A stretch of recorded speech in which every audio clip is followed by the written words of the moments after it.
This episode of the podcast is brought to you by the UK's #1 coral selling website, prestigereef.co.uk and reefdork.etsy.com for all your 3D printed aquarium accessory needs.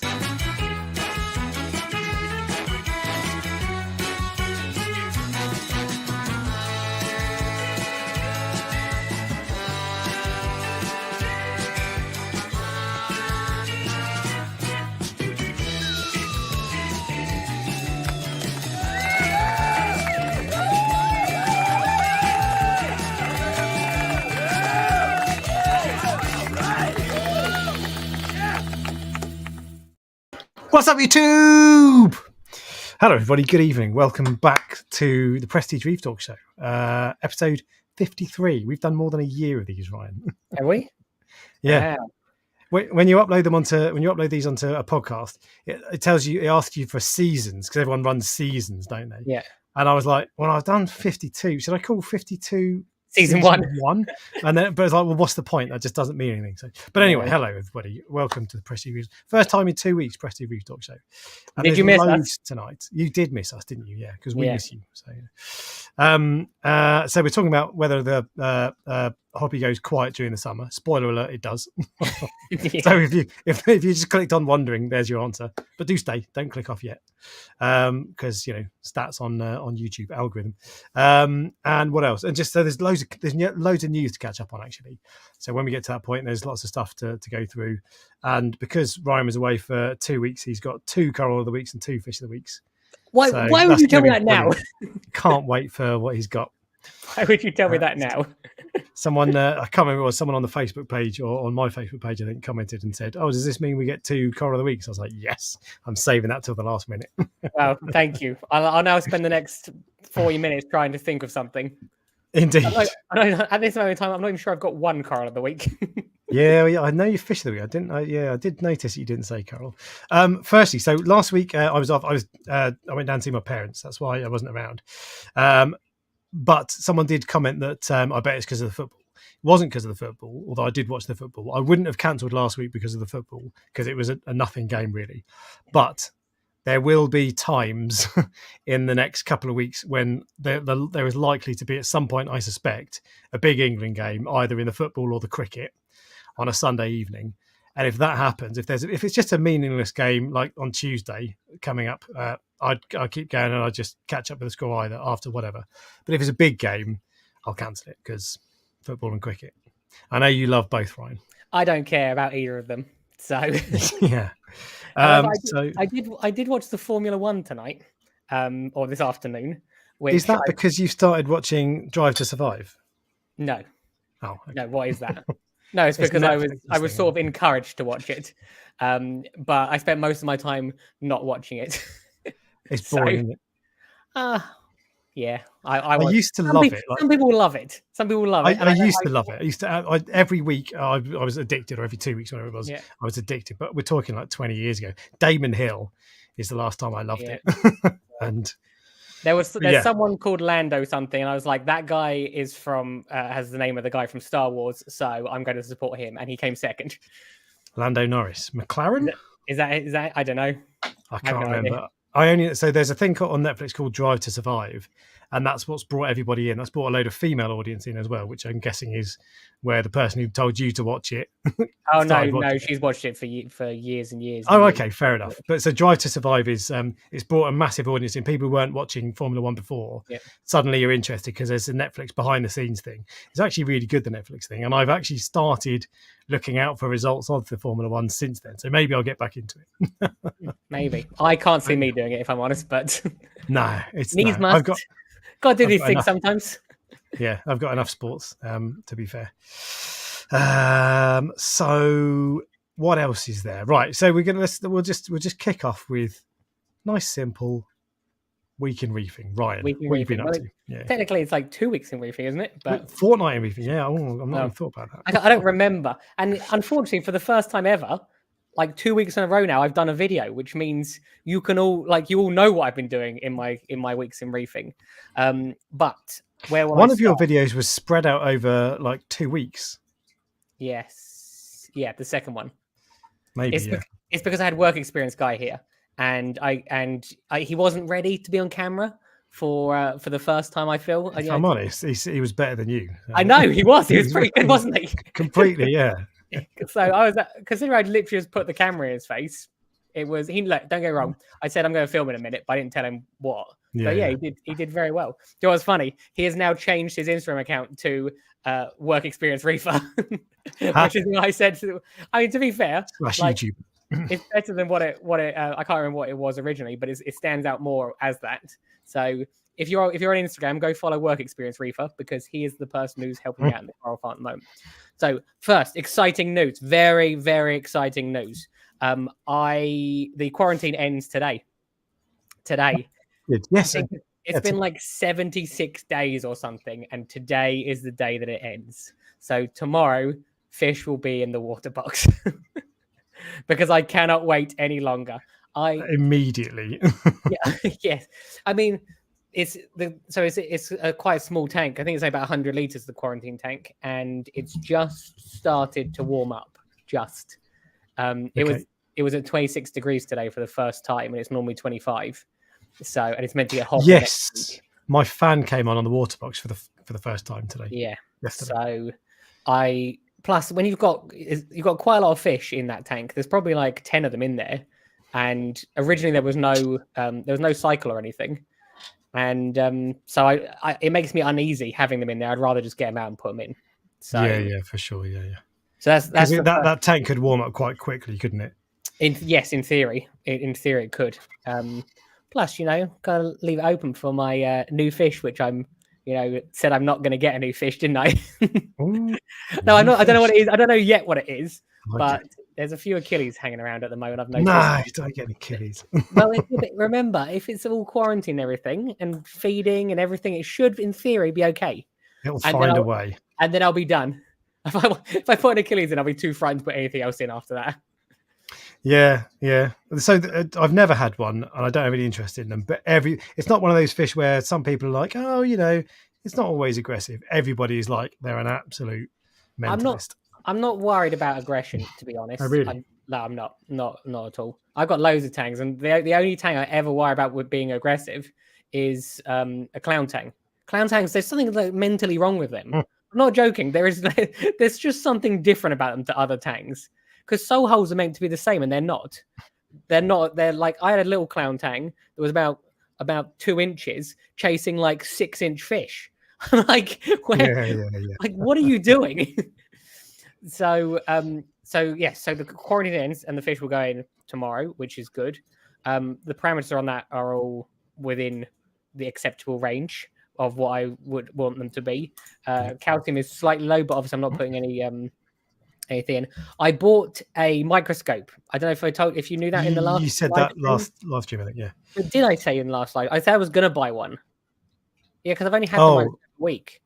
I can't remember now. Yeah, okay, fine. So I found out the exact type of dinoflagellates that are in the tank. It's really interesting having a microscope because you put stuff under it. You can put anything under it, and it's and it just you bloody weirdo. Oh yeah, because the first thing I did, I cut my finger and I put blood on it on the slide and looked at it, and then sent Alex a video up under the microscope saying, "This is my blood." And I sent that to about 5 people, and all of them went, "Where did you get blood from?" And Exactly. I was like, "I've got copious amounts of it. Why would you assume that it would be hard to get hold of it?" My question was, whose is it? Yeah, that's true. That's true. But no, it's genuinely, it's really, really interesting having a microscope. There's so many weird things in the water that you'd never see. And I realized, sand sifting gobies, that's what they're sifting out. All that stuff that we can't see, that's what they're eating. Yeah, okay. So which type have you got? Proo Centrum. It begins with P. Proo Centrum. Yeah, that's the I think one. I saw you I think you posted it somewhere and I saw it. Yeah. So that's the one. What I probably I don't know, we'll see. There's a couple of things I'm considering doing. I'm considering because you bought some of this stuff, haven't you? Yeah, I bought that just in case. But at the moment, and I also put Miracle Mud in as well because I heard that was supposed to work according to your live stream. So that obviously the fish are going to go in. I'm going to leave the lights off for a period of time. I actually quite like having the lights off on the tank. I don't know why. If there's no coral in it, it doesn't matter that much to me. Mhm. It's just because you have to clean the glass. That's why I like. That's why I like not having lights. Yeah. So there are two things that I might offer going forward. I might, because people don't want to have to spend £130 on a microscope. I might offer where people can send me the thing and I'll identify what is for a small amount. And the other thing I might. How much would you charge for that? No idea. I haven't even thought about it really. I was like, I've thought about 10 quid. I don't know. Because I was just thinking, what's the value of that? And the first figure that came to my head was a tenner. Well, you might have a lot of people. I suppose it doesn't take a huge amount of time to do it, does it? And you don't have to send anything back. No, the thing. So people would have to go and get a syringe or a jar or something. What you want is like an ICP service where they send you all the postage, all the little syringes, all the vials, and all that. Because otherwise you've got to go and get that. It's a pain in the ass. No, I don't want to be sending stuff out to people. I'll be like, go find a pot. Here's my address. Send it to me, and then I'll tell you what's in the water. That's probably would be the easiest way of doing it. Yeah, 10 quid. I don't know, 10, 20, mate. I haven't thought about it, but if you think about it, it's much cheaper than buying a microscope. Oh, completely. And it shouldn't be too cheap. Because otherwise, it's not like if you were inundated with it, it's not worth it. Yeah, if I had 60 of them come in. Yeah, although actually that'd be good, I suppose, 600 quid. But anyway, I would, but there is still time and things like that with regards to slides and because I don't know, and communication and so that would be one thing I would look if it's something that people would be interested in, like put it in the comments and like not you can do it now or you can do it like after the obviously it's been uploaded. How much would you pay for that? People watching in the chat and in the comments for a service whereby you think you got dinos, so you send a sample to someone instead of buying a microscope for 200 quid or whatever it was, 130. Did you say? I think you just send it off 130, 140, including delivery. I think. Yeah. So instead of buying a microscope, well, you could get a cheap one. But anyway, how much would you pay for that service? 10 quid, 5 quid, 20 quid, 500 quid. Ryan's mum's there, like going £7,000. Like. Yeah. It's what is interesting is obviously I didn't know what it was. I didn't know what I was dealing with. So I thought if you turn the lights off, it will deal with it. Now I've wasted my time. If you think about it, I haven't wasted it because it's like died down to hardly anything now, but it's still in there. So would 10, 15, 20 quid, whatever it is, make it so that it was worth doing? And the other thing is you need knowledge as well. You need knowledge to be able to. Oh look, FishFX does it for $35. There you go. Everybody, we're tight over here in England, though. Everybody here is saying 5 to 15 That's because you started with a 10 quid, so you're not going to go higher than that. You just ruined it for me.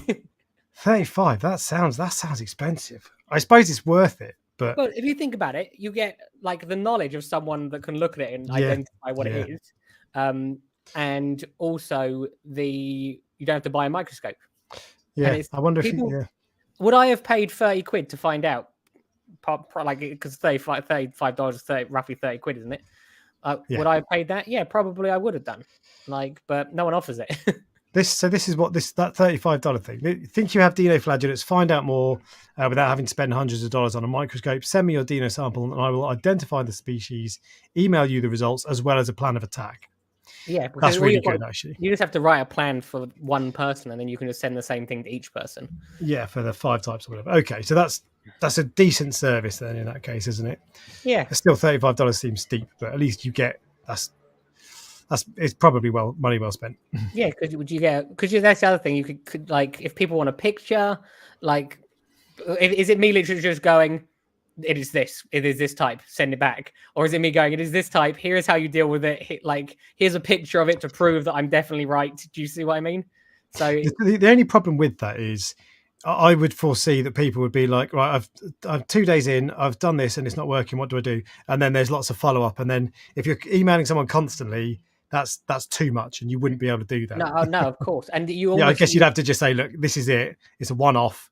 There's not an ongoing consultation or whatever.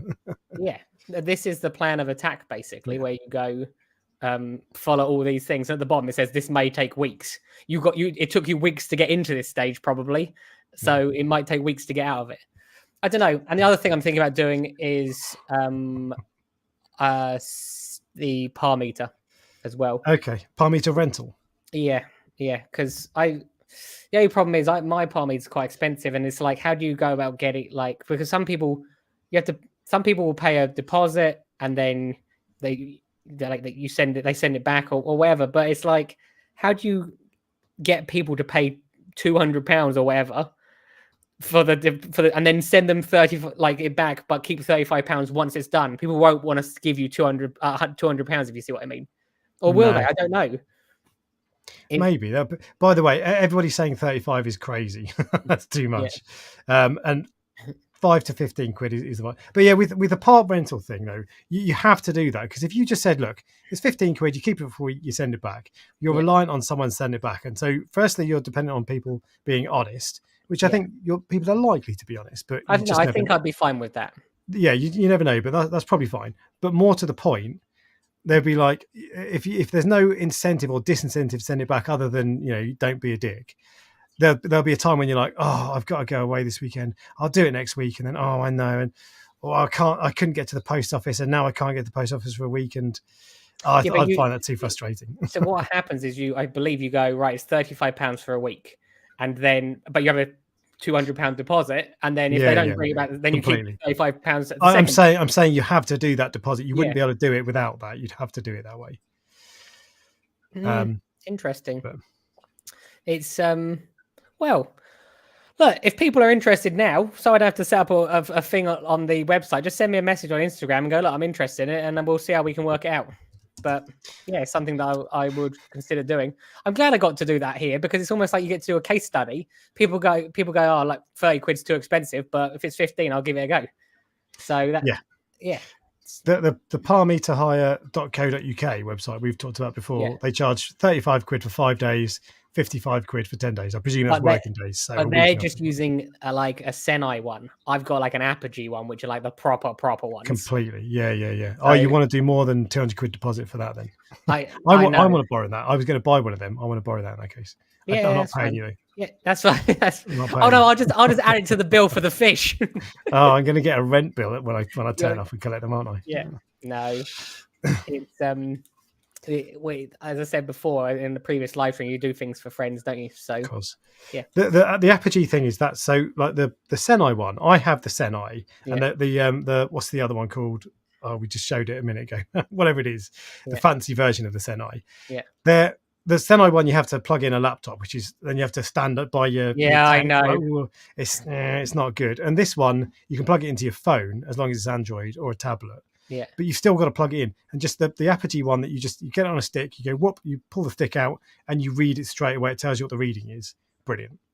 It's so good. It's expensive, but it's that convenience makes it. Into a phone. My one you don't have to plug into a phone. The Apogee you don't. You have a display. That's the point. Yeah. Sorry. Not the Senai, whatever it's called. The ITC Parwise, that's it. Yeah. You've got to plug into your phone and then you load up. It's just a pain in the arse. Whereas if you can just turn it on, there's a reading 100 par. Brilliant. That's what you want. I took it into the garden a couple of days ago on a cloudy day, and it came up as 1,000 par.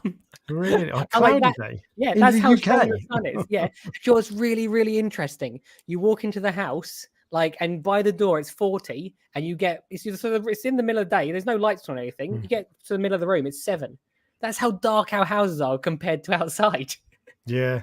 So I always notice that with in my living room, there's loads of windows, but for some reason it's quite dark. Yeah. And I noticed when I tried to take photos, because I've just bought this massive 150 watt cob light to brighten up the room, because when I take photos in my living room, I've got to crank the ISO right up because it's so dark, even with the lights on. Yeah. So yeah, it is proper dark, but anyway. Right. So that obviously that's the first part of my week in reefing. Are we still going? Oh yeah, I'm only 19 minutes in. I can keep going, I'm assuming. Yeah. I had work experience guy here again. Again, who has been absolutely brilliant. It's real fun working with someone. That's what I've realized. That's what I'm missing. It's really, really fun working with someone. And we just get. He seems like a really nice guy as well, by the way. And to be fair, he actually is. I was hesitant. I said in the video, I was hesitant because he just messaged me and went, "Can I come?" And I was like, hell no. Who are you? Yeah. yeah. Yeah. And then I called him, and he actually seemed like all right. And even the day before he turned up, I was nervous. I didn't sleep that night because I've never Okay. been put in this situation before where someone's gone, come and teach me. And we do teach. I do teach him stuff. Mhm. So I was teaching him how to use the saw and like all different things. There's no like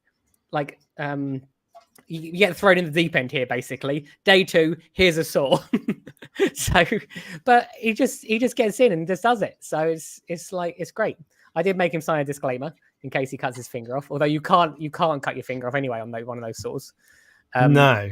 It's like the same when you have you ever had a plasticast cut off? They use that saw, rotating saw, and, and if you touch your skin, it doesn't do it. Yeah. But when they're cutting through, you're like, "Don't cut me!" I know.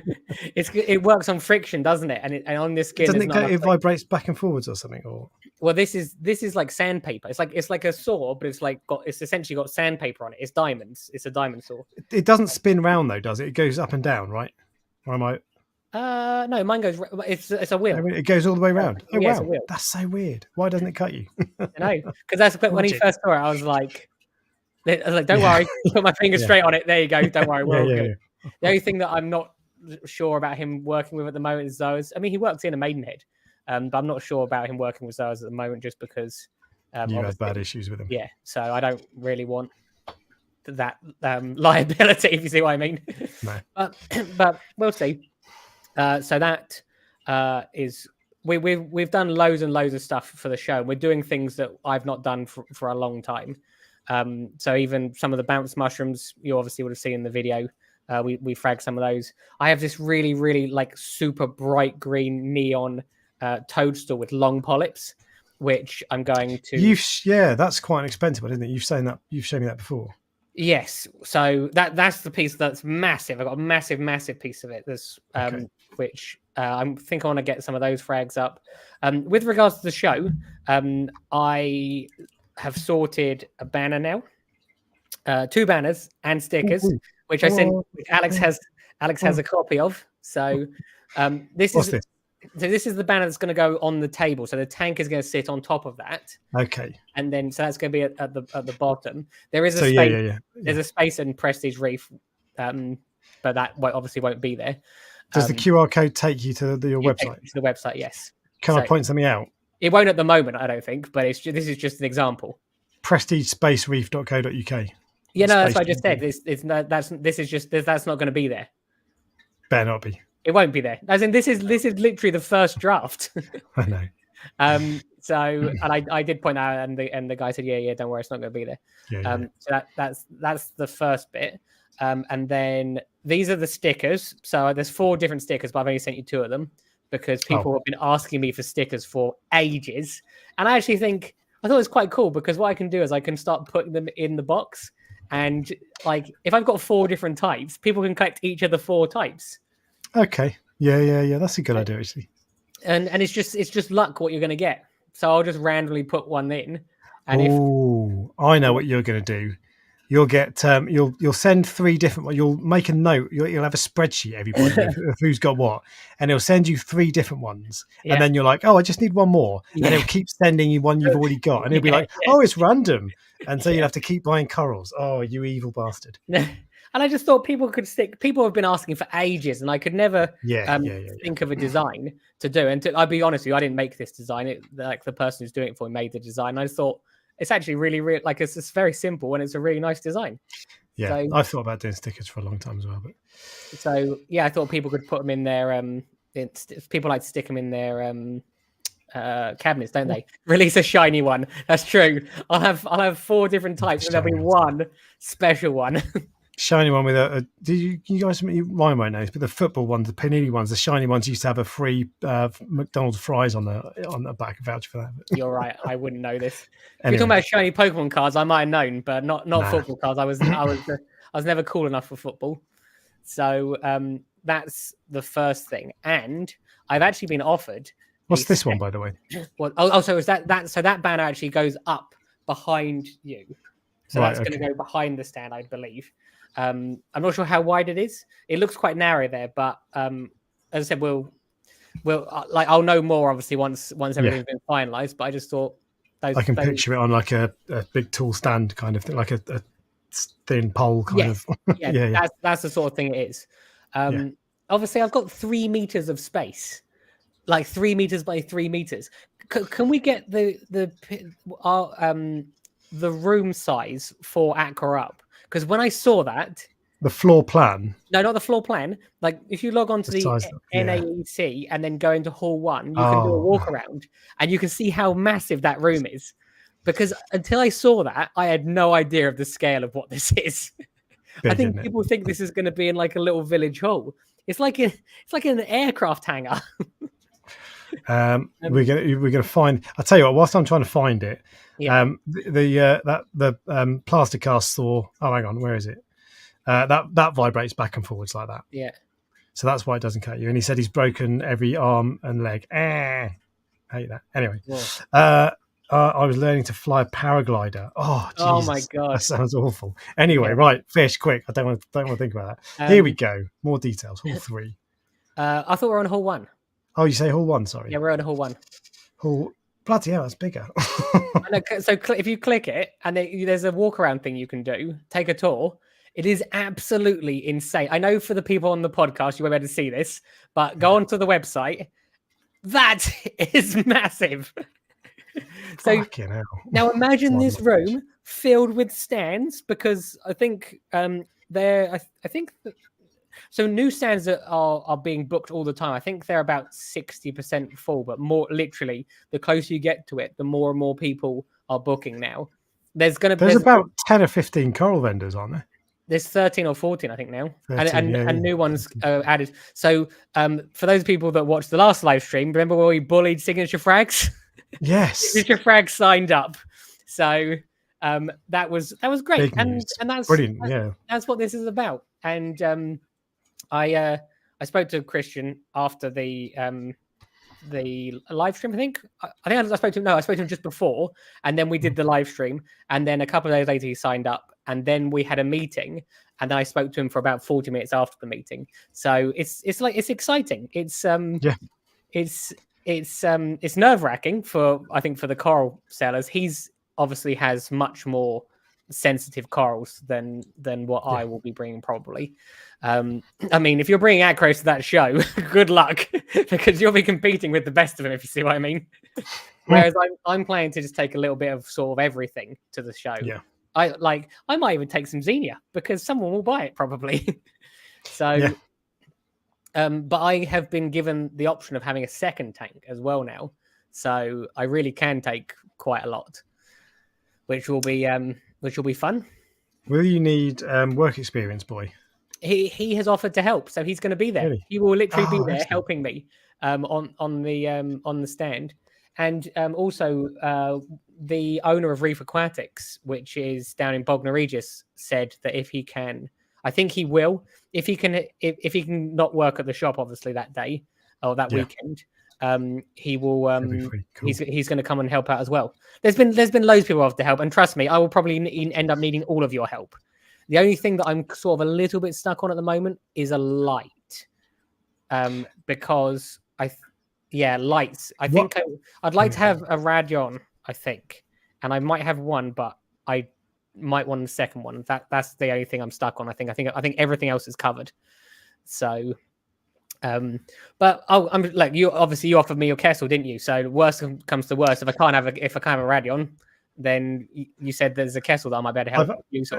Indeed, yeah. And actually, I've been thinking about it because I don't have a mount for it. You've just retracted your offer, have you? No. I said earlier I don't have a mount. Because I've got a DIY, but I can make one easily. Like as I said, it'll clip onto the back of the table. Fine. So. Well, thank you very much for the offer. Yeah, don't you worry. We got, that's what friends are for. Yeah, exactly. So, and the good thing with Kessel is you don't need Wi-Fi. You just turn it on, turn it up or down, and then you turn it blue or white with dials. Yeah, you don't get that on most other lights. Don't get that on Radions. Someone's just asked how much of that is non-reefing space. Is it about 3/4 reefing? Yeah, it's about 3/4 reefing, I think, so far. Yeah. And more. There's even some people can have spiders there, I think, and reptiles. And they're probably things like dart frogs and all sorts of like stuff. So it's not it we mostly reef related or saltwater aquarium related. TMC are there, which is good. I know sometimes the owner of TMC listens to these podcasts, so if you're listening, I want a tank there. So because I'm trying to encourage to get as many people with livestock there. They should take, because they must have some cool Let's not upset them. Let's not upset them. No. I know what you're going to say, because they have all the coolest fish. But remember, like those cool fish are usually expensive, and you want to transport them. You don't want to risk it, And they also have they have the biggest stand there as well. So I know Brian is very, very passionate about the ranch raised fish, where they're collecting plankton from the ocean. And we did a podcast on it previously, didn't we? And he said that there's a possibility they might have some those there, but as I said, I'm not speaking for him. If you see what I mean, they might not have anything there. But I just think the more people that are exhibiting interesting things, and trust me, those ranch raised fish, when I first saw them, were so interesting, because you've never seen damselfish that small before. So you won't be able to buy any fish if they do take them. You won't be able to buy fish because you can't sell fish there, because the venue doesn't have a pet shop license. You can buy corals, you just can't buy fish. But it would be cool if they were displaying something. Ranch raised would be cool. Another question, actually. You've mentioned here and on your channel, it's really important to support this show. Why are you so psyched about it? What's your motivation? Interestingly, because Alex asked me, and I said to Alex what my motivation. No, I sent you a message, didn't I? Probably like 2 weeks ago, and I said I don't know why I'm doing this. I don't know if I'm doing this for me to get as many people there to buy corals. I don't know if I'm doing this because I wanted to help out the guy who's running it, because I get on with him well. And because like I have a responsibility, and same as you, we have where we have a big following of people, and we've moaned for years that we don't have these shows in the UK. So the reason I'm so psyched about it is, and I want people there, is to go, look, if this works, we can have one of these shows in the UK every single year. But I know they've spent like tens of thousands of pounds on this show. I won't say the exact amount, but they've spent tens of thousands of pounds to do this. That's what I'm saying. The hall alone, if you go on the website, is £7,800 per day. Plus VAT. Yeah. So this is not something that is being half-assed, if you see what I mean. And that's why I want to get as many people behind it. And I said, I don't know if I'm doing it because I'm bored. I don't know if I'm doing it because I've not got enough interesting things in my life, or if I'm doing it because for the industry. And you replied, it's probably a bit of all of them. And to some extent, it probably is. But I get hold of something and I run with it. And that's when I first signed up, I thought, well, if I'm going to sign up to this, I want this to be as big of a success as possible. So I will do everything in my power to make it a success. And every person who comes to the coral farm, anyone I see in a fish shop or anywhere, I'm like, have you heard about the show? Go and book your tickets. So that's why I'm excited. So hopefully that answers your questions. Cool. I interrupted you. I don't suppose you can remember what you were saying, can you? No. You know me. I have like a very short-term memory. What was I saying? I can't remember. I've got a bad short-term memory. Well, you weren't listening, and no one in the chats probably cannot tell us what I was talking about, because someone wind back 40 seconds in it. But no. So all right. So what else is going? Oh, this was all. Yeah, this was just the venue, I think, and all that sort of stuff. So. Woody's just asked about Love to Reef. So I did go to Love to Reef, and we did mention it on the show this time, like before. Oh, and why don't you support it in the same way we do? We talked about that a lot. Yeah, to be fair. I said I went to it, and I'm glad I did go to it. Paul asked me a couple of years ago about having corals there. Fish Palace asked me a couple of years ago. And to be honest, the idea of it was sort of too much for me. I never done it. Going to go to this until recently. Yeah, and I wasn't going to do. And I'll be honest with you, the person who runs the show said to me, "Look, I'll set a tank up for you if you want, and then all you got to do is bring the corals." And after that, I went, actually, look, on the live stream weeks and weeks ago, or even months ago, I said the only way you'll get me there is if you set a tank up for me. And then the person running it went, you know what? I'll set a tank up for you. So he did what I asked. I couldn't say no, could I? No. So that's the difference. And now after going, I didn't go to Love to Reef either. I was away that weekend with a it was great. pre-booked thing. But yeah, Well, I would have gone, and I would have been well up for it. Not only that, I made a video on it as well. So Did you? yeah. You made a video on Christ. My second or third video I'm sure I must have video seen it. was of Love to Reef. So yeah, I will look forward to it next time. And if this goes well and I'm allowed to, I'll have Coral at Love to Reef next time if they want me there. This is sort of like a trial period to see how it goes. Yeah, you did 3. Yeah, I saw that video. Yeah. So yeah, there you go. Because I think these are important. The difference is like I think Love to Reef had a maximum capacity of 200 people.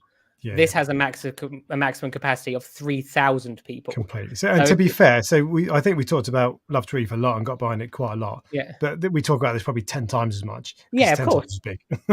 yeah. True. That's true. But yeah. But so you can have this every year. You can have Love to Reef, which seems to be growing. I don't know if there's going to be a limit, but if Love to Reef was 400 or 500, maybe that's not possible. Either way, Love to Reef, a few hundred people, this a few thousand people. Maybe someone else gets the bug and they're like, well, why don't we start a show? And when you say we, don't when you say we, don't mean us. Yeah. No. I've sent you a text message saying it's going to be called was it Prestige Reef Dork Palooza? Yeah. I remember that. But yeah. Anyway, we haven't done your week in reefing, and I pretty much covered mine. There is one in Farnham in Borden. Maidenhead Borden is all right, Ollie Richardson, who asked about if there's any decent shops in Farnham. There's another one in what's it called? This is bad audio. There's one in there's a place where there's a motorbike shop, a Yamaha dealer. I can't remember what it's called. Farnborough. There's a place in Farnborough. People in the chat, you know what I'm talking about. There's a place in Farnborough. What's it called? Lynchford Aquatics. Got it. I only like 45 minutes from Farnham. Where is Farnham? That's near you, isn't it? Near me, yeah. So yeah, not far. But Lynchford Aquatics is all right as well. They do a lot of tropicals. To be fair, Reefkeeper Moss End that's in near Windsor. Yeah. That's close enough to Farnham. That's the best place around by a mile. Aquatic Emporium over in Shepperton, which is east of me, east of Surrey, west Surrey. I don't know where it is. It's not far. Farnham is somewhere near Basingstoke. Not really. But anyway, it's not far from Prestige Reef as well, which is near Pulborough. Well, no one knows where Pulborough is. I don't think. Well, near Brighton. Well, but then it's not really near Brighton. I'm about 15 minutes below Horsham is where I am. So, Horsham, okay, there you go. What else have you been up to? The only other thing that was of interest was I actually met Coral Hub in Portsmouth. Sorry, carry on. I met a clownfish breeder, which I thought was really interesting. Who he lives in Littlehampton, and what's interesting is he has a setup for clownfish in his garage or somewhere, not like a big, similar to what I've done with corals, but he's done with clownfish. So I thought I spoke to him probably for about an hour, and I actually spoke to him and said, because I thought, would I be interested in selling high end clownfish, if you see what I mean? Because I think I probably have an audience where some people want high end clownfish. But I don't know. Some clownfish sell for £400 still, apparently. Really? Things like the longfin ones or special longfin ones are So he was really, really interesting. I've found, but I can't tell you what did he tell you anything interesting? Oh, okay. he was just going through the process of feeding them, and obviously you have to raise the different phytoplankton firstly, and then everything to. It's hard for me to explain, but it was nice to meet someone who is as eccentric as I am.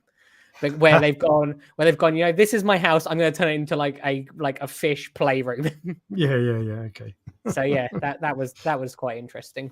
But yeah, I think that pretty much is my week in reefing. Other than which I mentioned in the video was when I had to catch that tang. That was quite fun because one of the tangs went into the yeah. But it's there's no point in me describing it because unless you actually see the video, you don't realize You told me, and I was like, no. But then when I saw the video, it's like, yeah, that's literally impossible how that happened. That is literally impossible. How the hell has that happened? And he developed legs and walked is my explanation. Because he must have jumped probably at least a foot. Because if you look at the net on the top of the tank, and there's also like a dry weir box as well. So he's got to have jumped quite a distance to get out, but somehow he managed to survive. But yeah, that is it for me. So I said fish going in tomorrow, and then I will probably get coral in relatively quickly afterwards. And but I want to see if the diatoms come back. Not diatoms, dinoflagellates. Yeah. Because I don't want to put corals in there and have to start dosing things and things like that. So I just want to I'll deal with one bit at a time, and that's it for me. Okay, interesting. We'll see. 40 minutes and 45 seconds. Your turn. All right, bloody hell. An hour and a half for me. What was I going to say? So my tank is cycled now. 1 second. Did you say an hour and a half for you? I thought you were trying to get me to keep going because we didn't have enough content. Have you got loads of content?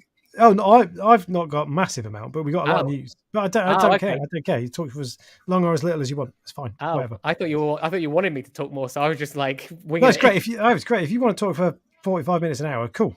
I don't care. It's fine. If you want to talk for 10 minutes, cool. Okay, well, your turn. I'll take a break. All right. So my tank is cycled. I've got 0 ammonia, and I've double checked. I use the Seachem ammonia alert disc because it just gives you an instant reading. So as soon as you walk in, you can see exactly how much, or well, not exactly, but you can see if you've got ammonia or not. It's brilliant because then you don't have to test and all this. And if you're not testing, if you're testing ammonia, if you don't test every day, you don't get a full picture of what's going on. And then if you do test every day, it's all over the place and it's weird. So the ammonia alert disc is fantastic, but I don't know if I trust it. I actually think you can trust it, but for my purposes of putting fish in and all this sort of stuff, I'm like, eh. So I did and Red Sea sent me their ammonia test kit anyway, and that gave the same reading as 0 this week. Yeah, and last week it gave a higher reading, the Red Sea one, which tied in with the ammonia alert disc. So I think you can trust the Seachem one actually, but it's down to 0 now, and so I'm ready. I went to AAC and bought a clam yesterday. Yeah. So I put a few corals in there, but they had some really nice clams. Sorry, when I because they had some like and the other thing that was good, they were really healthy. Because sometimes you see clams in shops and you're like, that's like hanging on. Because they had them at that Love to Reef show. There's some really, really nice clams there. I think it was your videos. I saw one of the videos of the AAC clams at Love to Reef, and I was like, it was the Durasas. I got a Durasa, and I was like, because I don't want a highlight tank, and I was like, I want one of those. So I went over there, and it's a long way away from me, and it's on the M25. I hate the M25 anyway. But they've got some really nice ones. This was bigger than a fist, probably 5 inches long, big old clam. Really nice colours on it, and it's just anyway, whatever. I bought a clam, nice clam, and I had a bit of a diatom outbreak in the last week or so that's good news, of course. And so this weekend I also put in a load of snails. I put in 9 snails, I think. So I don't want to go too crazy and put too many in. Or maybe it was like 15 or whatever. But anyway, it wasn't a lot, because if you put too many in and they eat all the diatoms, then they're just going to die. But I want to put enough in to get things moving. So the plan is, because it's cycled now, the plan is some point this week. I was going to do it this weekend, but I ran out of time. Some point this week, move across everything in the water box. So a big, massive rock covered in corals. All the fish in there. There's a gem tang, a Tomedy tang, a Bangai cardinal because his missus died, and a pipefish because his missus died. So there's those 4 fish, all the corals, load of Asterina starfish as well, of course. So, which I know you'll be happy about. So move all that lot across, and then assuming everything doesn't die in the first week because there's an ammonia spike or whatever. Assuming everything doesn't die, then I give you a shout, and then I get all my fish from you, put them in there, job done. Well, if you let me know a couple of days in advance, I won't feed your fish for 2 days, because that will reduce the amount of ammonia that can go into your. Like when you put them all in, it will be fine anyway. But it will reduce the amount of because I've been, even on the water box, I've just been feeding 1 cube of food, and my theory is if I just keep feeding 1 cube of food, when the fish go in, I feed 1 cube of food. It's no different. How can there be like an ammonia spike? because this exact same amount has been going in the entire time. So yeah.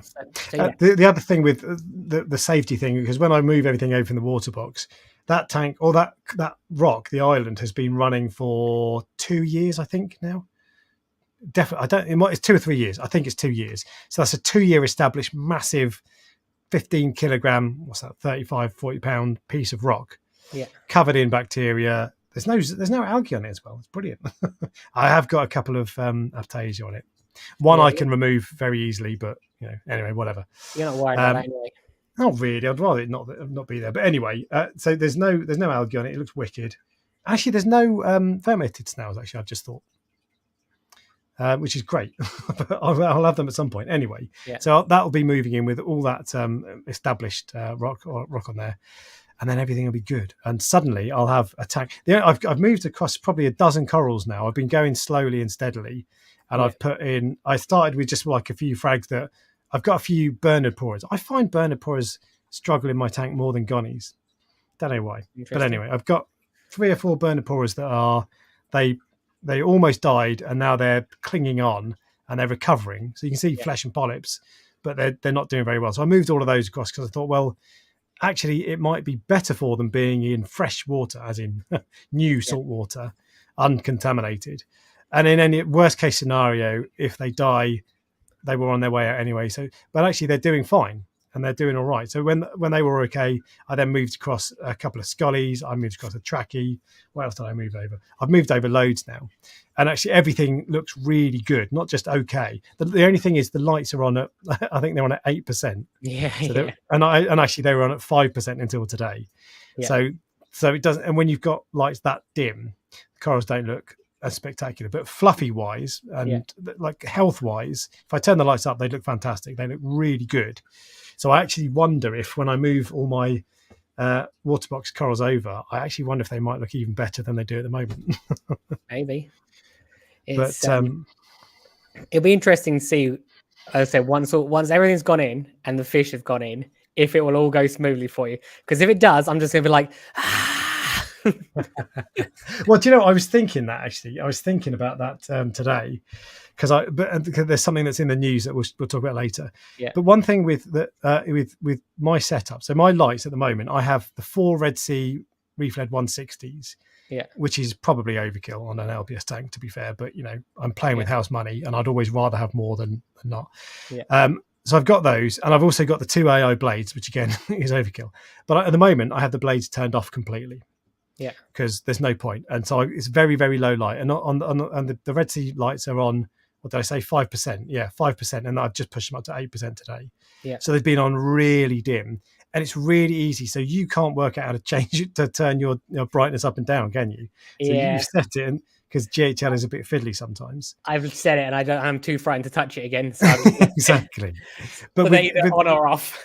But with any, like, actually Kessel isn't brilliant, but it's still easy. But with any other, like Radion, Red Sea, whatever, Reef Factory, it's really easy. So I can turn up the intensity or down like that straight away. I can do it now if you want. It's really easy, and I love that I can do that because my plan is this is going to be a low light tank anyway. Absolute maximum of 150. And that will be at the top of the rock. I'm hoping actually I might be able to get away with really low, but anyway, I'll see what it looks like. But I just love that I can just build it up slowly and really easily. I don't think the Red Sea light has an acclimation mode because some does it, because some lights have it so you can say, look, it's currently 10%. I want it to be 30%, but I want it to be 30% in a month's time. I don't know if you can do that, but that would be really cool because otherwise you've got to go in every day and you forget. I'm just Googling it, but I'm pretty sure they do. Schedule acclimation. Yeah, there is one actually. I take it back. I'd be surprised. 50. Oh wow, it goes up to 99 days. Oh, that's very interesting. Oh, wicked. All right. Well, in that case, brilliant. I can build up to full intensity, which is probably going to be 20% over 99 days, 3 months. Wicked. There you go.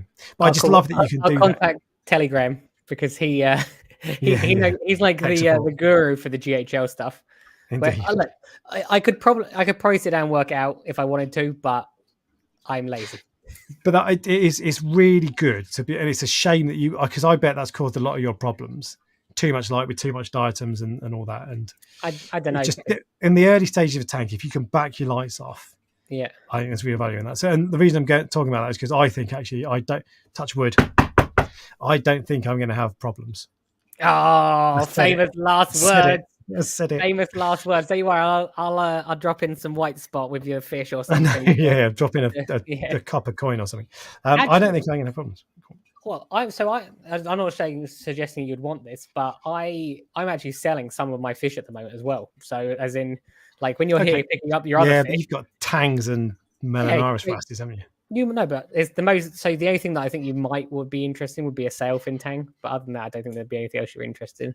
Nah, I've already got a Gold Rush, a Gem Tang, and the Coal Tang, Whitetail Coal Tang.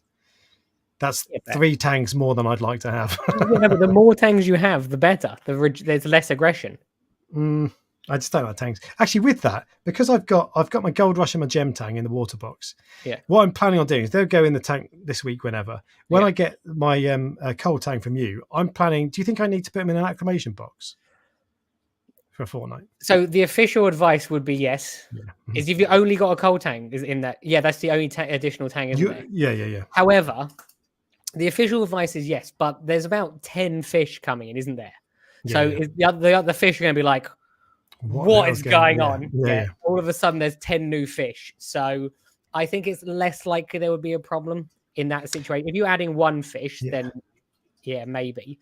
But remember, the whole hierarchy is disrupted when you put in 10 fish. That's what I was thinking, but I was wondering if that's one of those things where you try to convince yourself that the easy route is the best route. But it's interesting that you thought it was good. the official advice, as I said, would be to put it in an acclimation box because it's an expensive fish, and but gem tanks can be a pain in the ass sometimes. Actually, to be fair, they're one of the most aggressive performers. Yeah, it is only little. This is the whitetail will be bigger than everything else, won't it? Yeah, he's massive, and I bet he's been fattened up as well. I was actually more concerned about the Gold Rush tang because they're both bristle tooth. Yeah, but the Gold Rush is little as well, isn't it? He's small, but as in, I wonder if he might get beaten up by the Coal Tang. That is a possibility. That is definitely a possibility because they both go for the same food source. So yeah, but I have 2. So I have a convict tang, a Sohol tang. The Sohol tang is massive, but a vampire tang and a mimic tang, all in the same tank. They're all acanthus tangs. And they're all the same size, other than the Sohol. But the key is having a really, really big fish. That's actually the really big fish is not the most peaceful one. But I think it doesn't care about the other ones because it's like 10 times the size of them. And all the other ones are like, let's just keep our heads down. It's like when there's a little dog is always yappy, and then a big Alsatian's like, mate, whatever. Yeah, maybe. What are you going to do? Okay. There is a possibility that they will go for each other, but that I have 2 identical bristle-tooth tangs in the same tank together, literally same size, same. They came with someone else like shut their tank down. So can it be done? Yes, but it's not impossible. Let's put it that way. Fair enough. Well, I'll have a think about it, but that's food for thought. That's good to know. So they'll be moving over. I made the cover today, and I've been putting off making that cover for a long time just because they're a nightmare. And I didn't want an acrylic cover this time because it's this black frame basically, because I've got a Eurobrace and black silicone on the top. The tank has got this black frame, and it's set. The cover doesn't go to the very edge of the glass because there's the Eurobrace, so it's set back so you won't see it. And the black DIY covers I think will almost suit this better than a polycarbonate one. To be honest, polycarbonate would still be better because they're really good. But I looked one up today for my tank, 625 quid. So I just don't cheap in this hobby. No, I know. But these were about 100 quid. I can't remember because I bought 2. Because it's a 6-foot tank, I bought 2 3-foot ones, or enough to make 2 3-foot ones. Because then taking off one massive 6-foot lid is a pain. And then where do you put it on this? So, but with 2 3-foot ones, it's much better. But making them, they're such a hassle. And because I have 2, that means that I had to improvise because down the middle, I don't want this massive thick thing. So I've had to improvise. Yeah. And it worked out well. But getting it cut, the little pizza roller where you have to Oh yeah, exactly. Not for me. And it's just and even cutting it to the right size. So I bought I've got a miter saw, like a chop saw. And I bought a metal cutting disc for that, so I could cut these aluminium struts. Yeah. And I measured so carefully and got them exactly the perfect size. And actually, I'd probably about a millimeter. One of them fits perfectly to the point that I'd rather have a millimeter less so I could shuffle it around a bit. Anyway, I got this miter saw to make a really clean cut, because anytime I try to cut those things with a handsaw, I go off at a funny angle and I scratch everywhere. So, but that thing was the noise of the saw on the metal. It was like, the first time I did it, it hurt my ears. I then went and put in little in-ear noise cancelling headphones, put on over-ear noise cancelling headphones over that, and it was better. So loud, but it did a really good job. And actually, let me show you. So there are 2 covers on here. This one, and one on the left is really good. That's perfect. Actually, this is the one. You've done a good job, actually. I've actually done a good job, because I spent 3 hours doing this. Yeah. That's a tiny bit of a snug fit. It doesn't shuffle. There's no play in it. I'd rather there be a millimeter or 2 of play. But anyway, the other one, you can just see there, it's lifting because I've pulled the mesh too tight. So can you see that? It's a tiny bit. But when I first, you forever. Exactly. And when I first made that one, it did that thing where you pull the mesh too tight and the corners go like this and pull each other. And it's like, So I then took it off, redid it, but it's still slightly too tight. Yeah. But, so I've put it up there for now. I'm hoping it might just stretch out, because it's not got much to stretch over the next week or so. But I've got enough mesh to redo it if I need to. I just ran out of patience today. I just couldn't keep doing it. I don't think you will redo it. I think once it's on there now, you're probably... That's what I was thinking. One of the cabinet doors on the water box is ever so slightly higher than the other 2. And it's only one of those, like, you just have to adjust the screws, don't you? Yeah. It's been a year, not done it.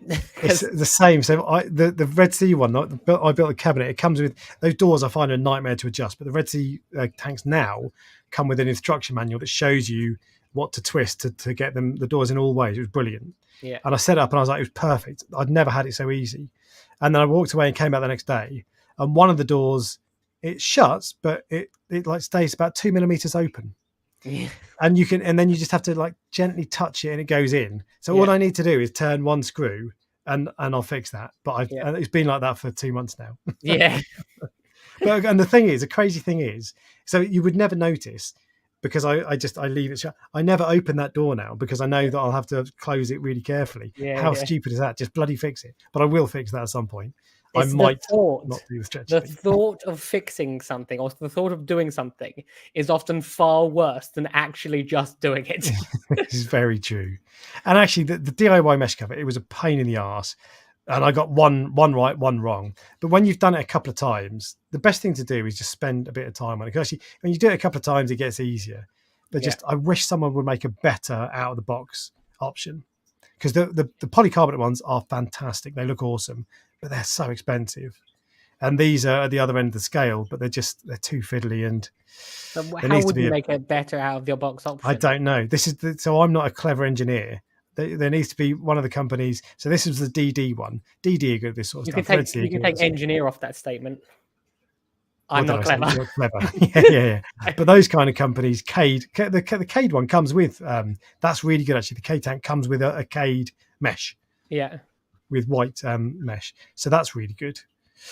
So maybe that's the answer. It's just they do one in the factory and they send it out with a tank. But then that loses them £100 or whatever, I guess. So that's not likely to happen. But I wish someone would make a better job of it. I'm happy with that now, but it was a pain, and I've still got to redo one of them. And it's like, it's just so easy to get them wrong. Anyway, whatever. You won't redo it. It'll be the same as the door. In a year's time, the door will still be the same, and the mesh lid will be the same as well. Yep. I'll try, but you might well be right. Yeah. Ideally, I'd get a polycarbonate one, I think, to be honest, but I just need to save up some pennies. So a lot of money for not a huge. It's not that big of a gap. I know it's. And the thing. Anyway. No, I'll do it eventually. It's just at the moment I'd rather spend £600 on corals. I know, actually, to be honest, I don't have £600 at the moment, but if I had the money, I'd rather spend it on coral than a new cover when I've got a cover that's like that already. True. So, but you're going to be into exciting LPS corals soon. So you've never been interested. Yeah. You have some of my corals, but like you were always like an acro person. Whereas good now, point. I'm gonna be like, look at this Yeah. interesting like fungia or something. You'll And be I'll like be the like, first person. oh, I've got £100 credit with you, haven't I? So You do have £100 credit with free me. corals. So, yeah. But yeah, no, for sure. I keep an eye on your actually not so often, but I keep an eye on your stuff. Yeah. You've always got some nice stuff, to be fair. Yeah, well, I try my best to cater for lots of people. I actually do I have a few nice acros in at the moment, actually. Yeah, you do. That's true. But, I did. I'm sure you watched my video from Friday, Ryan, didn't you? oh, definitely. It was about LPS corals. I loved it. Oh, Top 8 you actually know LPS what it's like. corals. Bloody hell, look at that! But you didn't actually watch it, and I know you didn't watch it I did not, because I would have told you I watched it. I know. Well, and because I mentioned your website. Oh, look what Les has just said. Does the fish rent come out? No. Oh. Where's the ban? Where's the ban button? Ban user So, and delete their comments. There you go. No. Did you mention my website in the video? Did you? I did, because so what I found, I was going through it was top 8. It was my favorite LPS corals, basically. Yeah. It was top 8 and then 8 honorable mentions, so it was effectively a top 16. Yeah. And I found myself, as I was making the video, I was like, most of these I got from Prestige. I got them from the 3 places I got them from. For almost all of them were Prestige Reef, as in .co.uk, Reef Keeper Moss End, and people on Ultimate Reef. Yeah. That's where most of my corals came from. And I was what made it into the top 16 that you got from me then? Just give me the highest one, the one that's most memorable. That trumpet coral, that exact trumpet coral. That's not exciting. It bloody well is. It's so bright. Favias. I asked you about favias, didn't I? Yeah. Oh, yeah. You sent me a message saying, "Is this a favia?" I was like, "Yeah, sure." But that's the thing. It's like, because favias, and I think favias. Well, I know favias aren't favias. Like if you say a favia, it might be 10 different corals, basically. Tyler Gardens did a video about that. Yeah, he did. A couple of years ago. Yeah. And actually, Top Shelf Aquatics did a video this week where they mentioned that exact thing. I think, was it on favias? I can't remember. Anyway, they mentioned that as well, and I'd mentioned that in the video because I was like, look, I've included favias in this video, but there's every chance one of these is not a favia, it's something else. So the generic umbrella term, what did I say? Closed brain corals is a better generic term, and that's what I think Tyler Gardens. But anyway, whatever. So I'll be ramming it full of Prestige corals. I look forward to it. I look forward. You'll be down here as often as you go to all the fish shops now. I know. Yeah, every weekend. Every weekend, you're like, "Can I book a visit?" Yeah. I'll just turn up. All right. 2 other things. One thing, question for people at home who have a Deltec Kalkwasser stirrer. So I've set my Deltec Calc stirrer back. I know, not many of you. I've set my Deltec Calc stirrer up again on the water box, and I find that it gets clogged. So I have it dosing 24 hours a day, but it's only half a litre a day, I think. So not a lot. And I find over time the outlet gets clogged because the calc the calc water dries up or whatever. It just encrusts and it just clogs it, so it stops dispensing. Do you guys have that? It's the KM500 that I have, but whichever one you've got, do you have that, and how do you fix it? Because at the moment, I just unplug it. I just unblock it every week or so, but it's doing my head in, and I don't want to have to put up with that all the time. So I'm wondering if I think it's a bad design, to be honest, because it's such a small hole. The hole should be twice the size, then you wouldn't get this problem. But anyway, so whilst I'm waiting for, that's a good point. Yeah, Jay Ellis actually. Les was talking rubbish earlier, but Jay Ellis makes a good point. Free trickler. Yeah, I saw that. Yeah, I think that's right. You were about to say why you're waiting for me to come back to listening, I assume. I wasn't, but I did notice you were. No. What I've actually done, I thought while you're talking like to other people who are not me, because obviously I don't have that Deltec stirrer, I thought I'd have a look, and I've had a load of people on Instagram send me a message saying that they want the par meter or the dinoflagellates. Oh, brilliant! Yeah. So it's it looks like that's going to be a thing. So yeah, they get in line. Yeah. And Gary has no issues with it clogging. How much do you run through it per day? How much do you dose? I only dose half a litre on that. So I wonder if it needs a continuous high volume. Oh, and actually, Gary, the other thing, he showed me, he suggested last live stream, I said I was looking for a container that was the exact right size. I usually buy my containers from tanksdirect.co.uk or Tech Tanks, is a place near me, and they're all the same, these HDPE plastic, like rectangular containers. They're brilliant. But all of the ones they weren't the right size. I just couldn't get the right size one. And he recommended a place called Denios, which is Denios, was it? Hang on, let me have a look. Denios, yeah. Which is it's a commercial company. They're not really set up for customers like me, retail customers. And it's this thing. This is an 80-litre container. It's the perfect fit. It's a tight fit, but it needs to be. But it's the perfect fit for that space, and it's brilliant. So thanks for the recommendation. It's wicked. Denios.co.uk. It was quite expensive. It was 100 quid. And then I went on, but I was like, do you know what? I can live with 100 quid. Fair enough. And I clicked through, and it said delivery 27 quid. So I had to pay for that. Ryan's talking to someone else. So yeah, no, I'm not. I'm looking at the fish of the week. So I've found the exact one that I couldn't find earlier, but I know I want. Oh, you only dose 450. What am I doing wrong then? I wonder if 6 litres per day. Yeah, okay. Anyway, fair enough. I'll have to. Maybe I did wash it out. I've properly cleaned it out recently. Anyway, I don't know what I want to do, but I don't like it. Fine, okay. And the other thing, that's the one last thing I'll say. What are you laughing at? Because I said I'm just finding the fish of the week, and Gary's gone, it's 2 fish, Ryan. It's 2 fish. Good point. 2 fish, Ryan. T-piece, I don't know if that will help, because it'll still be the whole, all still the same size. Anyway, Ryan, you'll like this. Okay, I'm back in the room. So I did a test for on my K tank the other day. What was my parameter? My calcium. I tested my calcium, and it was ridiculously low. Did I record the result, or did I write it off as a false result? No. Magnesium. Sorry, my calcium was low, but my magnesium. Guess what it was on the K tank? Are we going? I'm assuming it's going to be low. Correct. I'm going to say 1,000. No. What? 960. I was going to say 1,100 is what I was going to say. Yeah, 960, which is like crazy. I don't believe that's right. I then tested my other tank, and it tested a normal result, like 1,300 or whatever. Yeah. I still don't think that's right. And everything is doing pretty well in there, actually, to be fair. So I don't think that's right. But nonetheless, I did 2 big water changes. So I've probably changed about 60%. And I haven't checked it back in again. But I did. I then decided, well, I'm going to start dosing magnesium and calcium separately. So I mixed up. I used the Prestige Reef method for mixing up calcium. Not my method. Stop telling people that. I bought the calcium chloride from Intralabs. This stuff, which is the same stuff you recommend and you buy. And annoyingly, so I bought this off their website, and it was it like 3 weeks in, it still hadn't arrived. I kept messaging them, so eventually I cancelled it, and I bought it off their eBay store. And then the next day, two lots arrived. So they'd refunded one. They sent me two. It's like, okay, fine, whatever, cool, I'll go free. But this is the first time I've done the magnesium loads before. This is the first time I've done the calcium one. You were right about the exothermic reaction. When you mix really hot. Up, yeah, really, it's like boiling a cup of tea. It's really hot. The container, I was like, what am I doing? Bloody hell.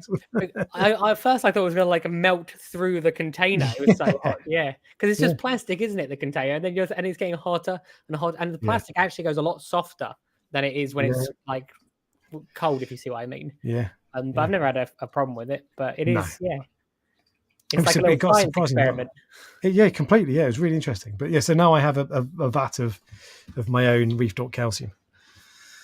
And there's one other thing. Someone asked earlier, Push Button Reef asked if I've started the Red Sea complete reef care thing, this bad boy. Yeah. No, I haven't. Still haven't set it up.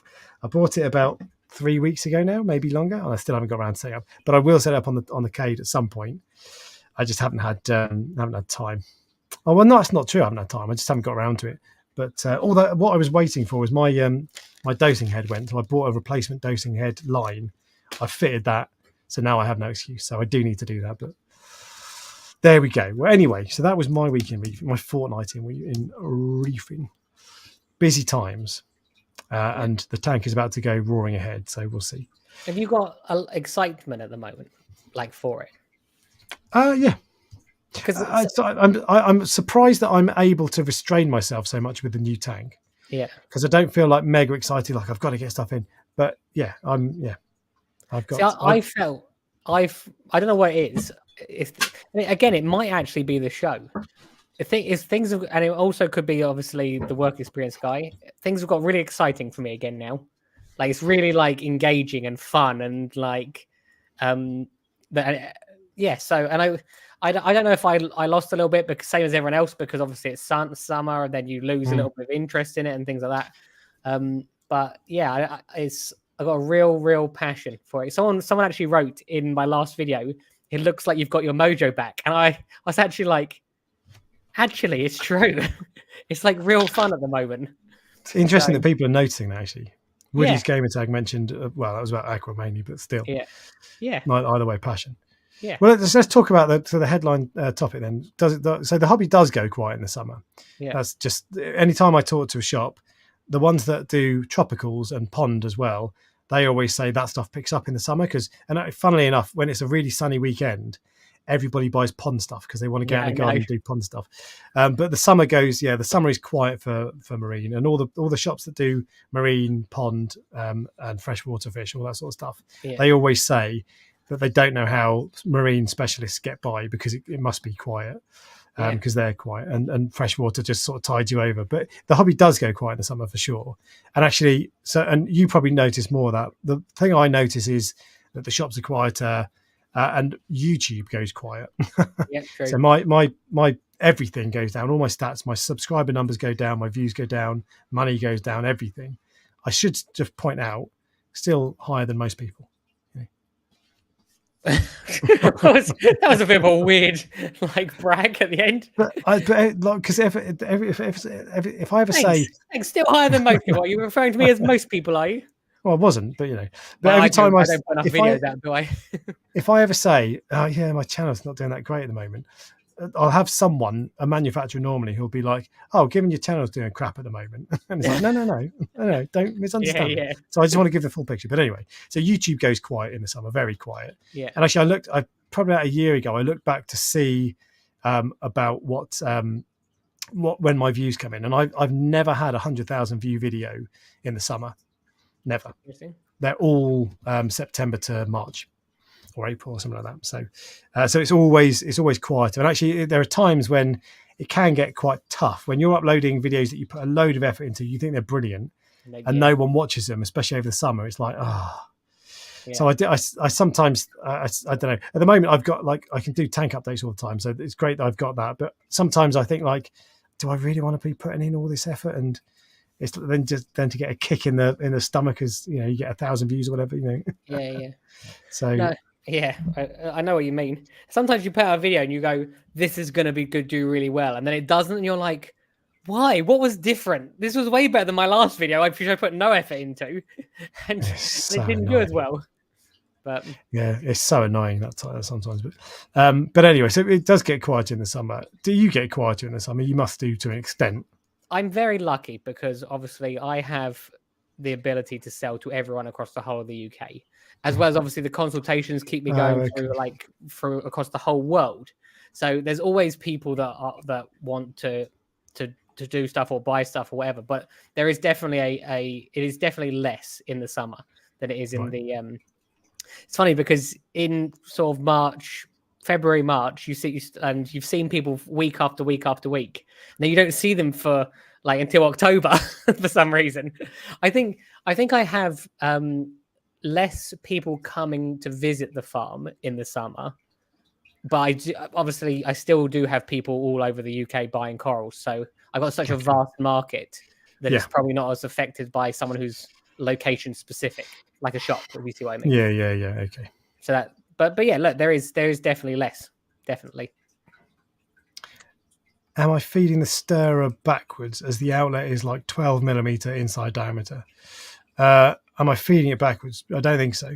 What do you mean feeding it backwards? I'm putting RADI water in the tiny little inlet thing. For the people who are on the podcast, Alex just got distracted and started talking about something completely random, which is why you now have no idea what's going on. But anyway, what were you saying? I can't remember what you were saying now. I was just saying. Oh yeah, shop specific. Yeah. So yeah. But yeah. It does. I'm still fine. I've not lost my mojo at the moment for reefing. I'm still up for it. But I do think I am slightly surprised when I've set up tanks in the past. I've had this irresistible urge to just every weekend buy corals, just get everything chucking in. And I've got patience at the moment where I don't mind waiting. And I don't know if that's partly because maybe I'm just not as excited as I have been in the past, or actually because I've learned to control myself. I feel like it's probably a bit of the both, but it's definitely partly the fact that I can control myself now when I haven't in the past. It's maybe, but also you're not. It's not like you're getting something new. Like What do you mean?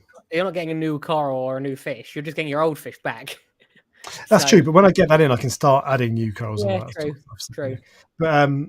But yeah, it's I go on. I was going to say, I think that the one thing that I have noticed is I think people are hit harder financially this year than any Oh, previous completely. year. Yeah.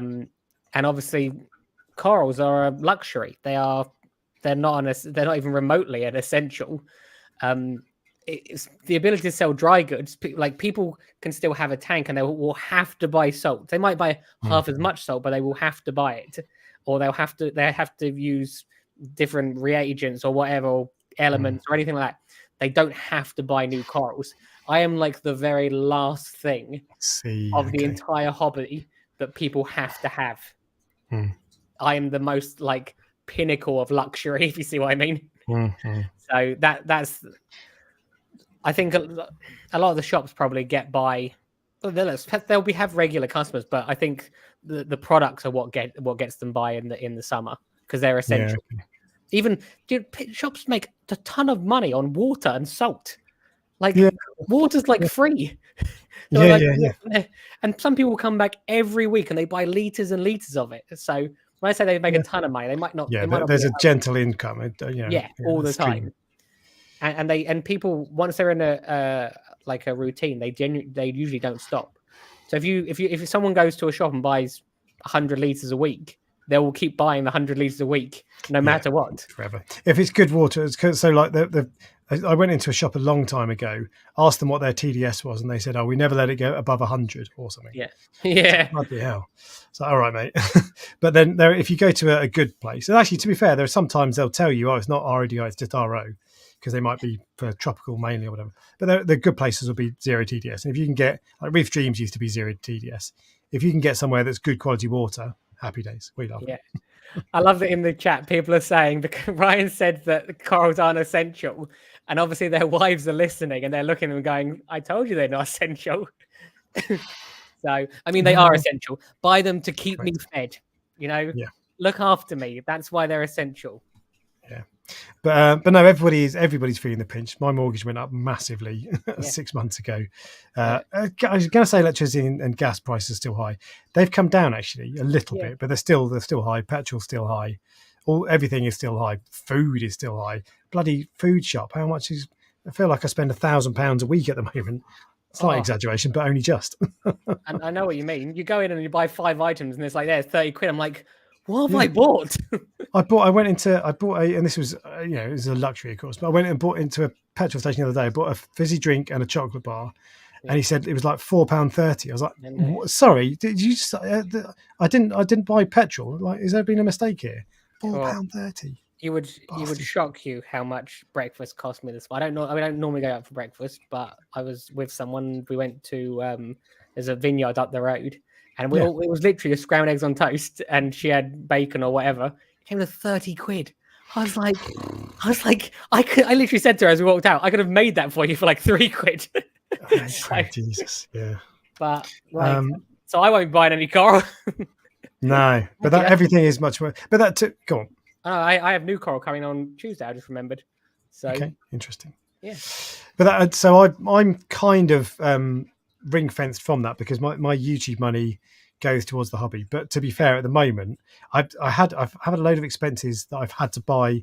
Well, I say I've had to buy, that I've chosen to buy that I wasn't expecting. So that's kind of wiped me out, which is annoying because I need in inverted commas corals. But I spent a load of money on audio recently. But yeah, it does go quiet in the summer. Yeah. There you go. There's your answer. What else? Member questions. We'll move on to member questions. So let's press refresh. 2 member questions. One from Gary McConnell. First one, this is for you, Ryan. How long can corals survive in the post? He's found a 72-hour heat pack, and apart from heat, what other elements could affect corals? He's planning for aqua. He's coming over from Ireland. Or Northern Ireland. I see. Okay. Look, the longest they have ever survived in the post for me was 4 days. They were in the box for 4 days. It was a long weekend, so I sent them on Thursday, Friday, Saturday, Sunday, Monday. It was actually Tuesday, and they survived. That they turned up, I think. But generally speaking, and the corals when they come from Indonesia are in the boxes probably for 48, 72 hours. If they're packed correctly, you can keep them for that long, but I wouldn't be pushing it much longer than that if I were you. The one thing I'd say with a 72-hour heat pack, I would put in if you've got it in for 24 hours or whatever, I would get one of those little digital timers. Sorry, not timer. Yeah, little thermometer heat because if a heat pack is great, but if it overheats the corals, that is the worst thing possible. Far worse than them getting too cold. Yeah, and you really those boxes, little poly boxes, can get hot.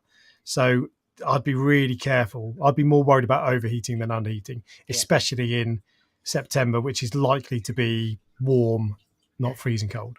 24 hours is the best. 48 hours, like I only know this because occasionally a box will go missing and arrive after 48 hours. More than that, I would be pushing it as far as I'm concerned. So he'll be 48 hours, he says. Yeah. As long as they're looked after and they have enough water and they're not too hot, not too cold, in theory, they should be fine. Big poly box is your answer, basically. Yeah, pretty much. Okay. All right. And the other one was, this is from East Coast Reefer, who says, a little off topic, but do you have any tips for starting and growing a YouTube channel? How did you get your first 500 subs? East Coast Reefer, I'm going to have a look at your channel. First things first, summer, as we've just said, is quiet for YouTube in our hobby anyway. So don't be disheartened if you're uploading videos at the moment and they're not getting views, because I'm in the same boat. My views are going down. Everybody is. In fact, I looked at Social Blade the other day, which is a website that shows you what views all channels are getting. And I looked at the top 5 in our hobby, and everybody's is down, with the exception of actually views. Subs, you know what I'm going to say, don't you? No. So views wise, everybody is down. Yeah. Subs wise, everybody is down, with the exception of one channel, which is 10 times higher than everybody else. Is that Worldwide Corals? It's Worldwide Corals. Oh, we were doing so well at not upsetting anyone. But and there's no way. Anyway, I've said that before. Anyway, let's have a look at your channel. So first 500 channel. Actually, do you know what? First 500 view. How did I get the first 500 subs? What I'm going to do quickly is have a look at my oldest videos and see because my channel did all right early on, because I think I picked the right videos to make. So first 2 videos you can ignore because they were 1 minute long and they were just testers basically. The first videos I did a review of an algae reactor, which was a new product. Yeah. And for small channels, product reviews are good. For bigger channels, they're not so good. But for small channels, they're good. They're more likely. People are more likely to be involved in that. Yeah. And then I set up a tank and a sump video, which is always good. So I got to 1,000 subs relatively quickly. It still took a long time. But have a look at the videos that I made to start with. But the way to do it is to look at the channels look at all the best channels in our hobby, the biggest channels. Go onto their video page and sort by most popular and see what videos do the best. It's usually setting up how to set up a tank videos. Sump videos always do really well. So go and look and see what other videos people make and what does well, and do that. But ultimately, making good quality videos is always the answer. I'm just having a quick look at your channel. So this is your channel. East Coast Reefer, by the way, if anybody wants to subscribe to him, this is what you're going to get. So go and check him out. The one thing that stands out with this, I'm not sure about your thumbnails actually. So these all blur into the back, these blend into the background. Nothing stands out to me. So like none of that. I don't see anything that's particularly. That's a good one. That one, my top 5 fish inverts. That's quite striking, and that one's not too bad either. But you've got lots of red and lots of blue, and then a tiny picture of a fish or a tiny picture of a coral. So I would think about. Alex, there's a subscribe button there. Subscribe? Do you want me to subscribe? Yeah. Will you subscribe?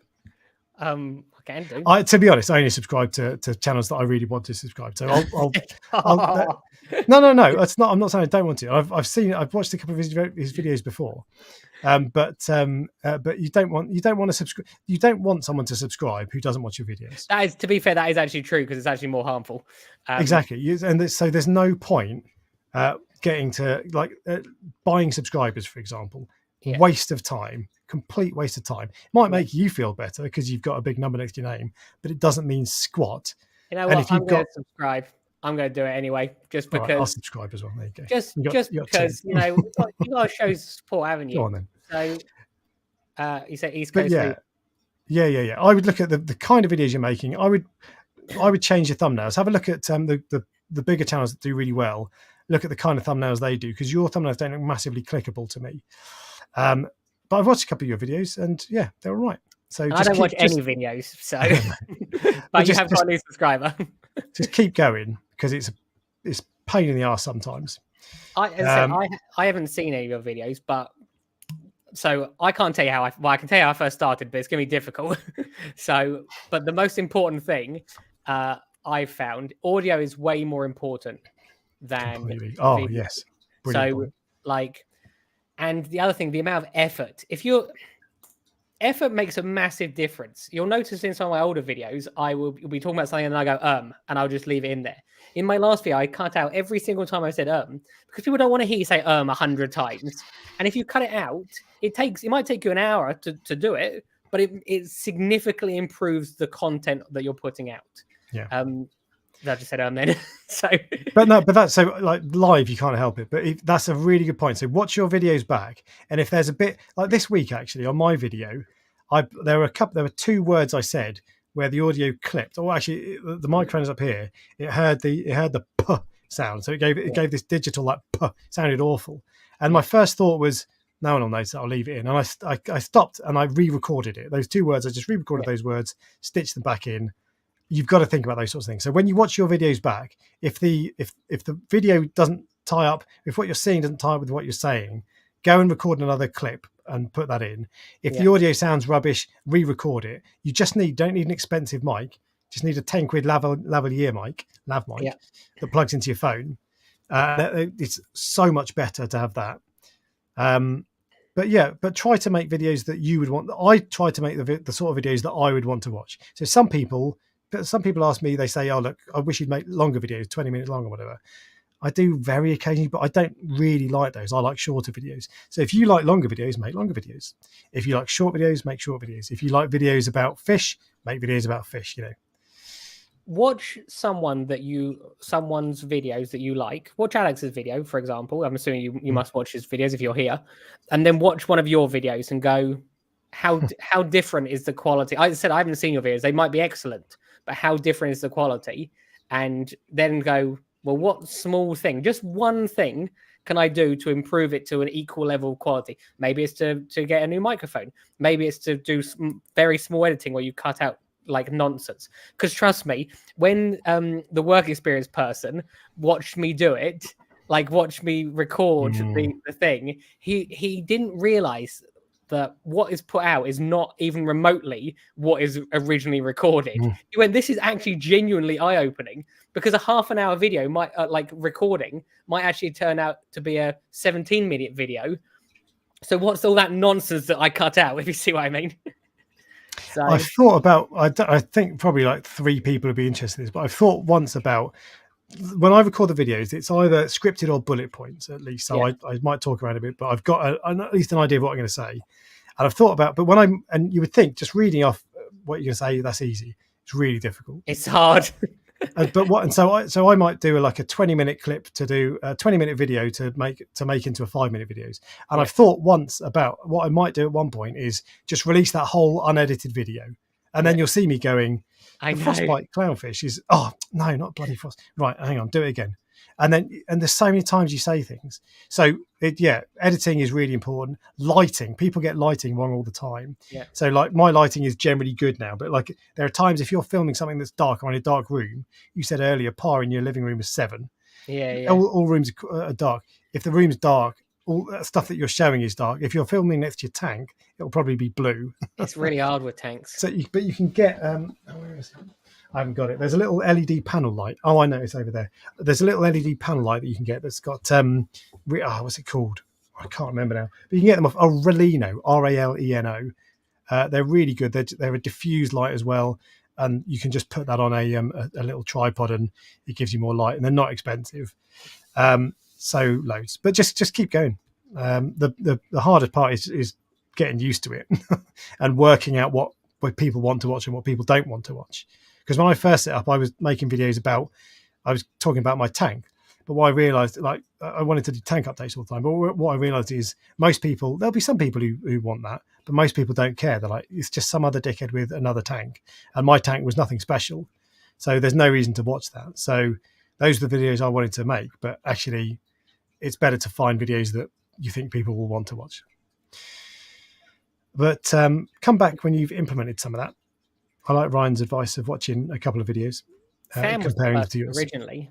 But Than always did a voiceover, and he was the person that, so he was doing sort of coral things, and I started making like fish ones, like which were more like interesting but funny, and I don't do them so much anymore. I've done them for a long time, but Than was the person I went. He like, if you look at his videos, he has like 6 seconds of like footage, and it changes to another thing for 6 seconds, and it changes to another thing for 6 seconds. And I got that from him, and I think you got that from me, didn't you? I was going to say, it's funny you mentioned that, because that was, I took some of the best. There were a few channels when I started this, there were a few channels that kept doing things like Aaron's Aquarium. He was brilliant at just talking, picking on the camera and talking, but he would do the all the time. And I noticed that. So there are things like that I didn't like. And there were some channels that did things that I really did like. BRS was one of them. But yours was another one with the short, like 8 second, I always things like 8 That wasn't mine. I can't claim that to but myself. Whatever. That's where I got it from. And so, and it's interesting. Yeah. Yeah. Because it just keeps you interested. Because if you just, I actually found recently, I did a video a couple of weeks ago where it was just, the whole thing was, it was just low. The B-roll was, I had about 5 gigabytes of B-roll footage. Okay. And it was frankly shit. I watched it back afterwards after I'd uploaded it, and I was like, that's rubbish. Normally I've got about 20-30 gigabytes of B-roll footage. Yeah. But on this one, I just had like loads of 1 minute clips. Yeah. Whereas you need lots of little ones. And half the time, like, what I was saying didn't correspond to what was being shown on the screen. Yeah. And it's like, that's just rubbish. So it does take a bit of effort. B-roll is, if you can get B-roll right, it makes a big difference. Yeah. But it's interesting that you stole the short clip thing and I stole it. And yeah. And there'll be other people that will have seen our channels and done the same thing. Yeah, exactly. Yeah. But there you go. Anyway, and Nano Nana misses your philosophical videos. They're not easy to do, philosophical videos. They sort of just come to me. They literally just come to me, and then I go, that's an interesting thing. And then normally I'll see something. Someone will come into the coral farm, and there's something that I love about this hobby where it gives people a god complex. And the more expensive acros you've got, I have to be careful. This is aimed at me now. You might be thinking I'm talking about someone specific, but the more expensive corals you have or whatever. And sometimes I just think to myself, because I meet all sorts of people, and I think to myself, how much love is someone missing from their life if their most important thing is their fish tank? If you see what I mean, that's the thing they most value about themselves. But to be fair, most of my customers are really nice, but I've met many, many, many people over the years. The people in the listeners go, is he talking about me? but yeah, and I am talking about you, Alex. No, yeah, that's one thing. Thumbnail. How do you guys make thumbnails? So the image quality is really important. My early thumbnails weren't very good image quality, a lot of dark lighting and all that, but now they're generally pretty good. So really good quality photo. You can't steal them from online. I have done for the live streams before sometimes, but I don't really care if they get demonetized. But you're not supposed to just. I don't steal photos generally. I use my own photos all the time, all photos from a source that I can use, like I've paid for or whatever. You can get subscriptions to, what's it called, Shutterstock. Yeah, give you really good images, and there's some really good photos on there, but a good quality photo. Let me show you, in fact. And there's a new feature called I can't remember what it's called, A/B testing or whatever it's called, whereby YouTube lets you upload 2 thumbnails, and it shows them to different people, and then whichever video gets the most watch time, whichever thumbnail gets the most watch time, it implements that one. So I've just started doing that as of this week. So YouTube will teach me which is the better thumbnail, and that's why I don't generally put my face on thumbnails. But that's why it's this one won. This was 53%, and the other one was 47%. So, but these are You probably shouldn't put your face on thumbnails. I know, yeah. Some of these thumbnails aren't great. That's a good one. That one, top 5 reasons corals die, really clear.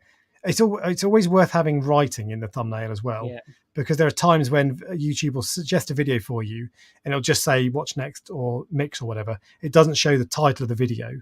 So if it's just a picture, you can't see. But just play around with, like, actually, this is a really good example. So this one here, setting up a nano reef tank. Just quickly, you said there was a lot of news, and I think this is the first member question we're still on. No, we finished member questions. We're all right. So that thumbnail there, the first time I uploaded a thumbnail for that one, it was shit. It was dark light. It was just the tank, nothing there. And I uploaded it, and an hour later, I was like, that's crap. So I went back and I dressed the area. So I put all those plants in.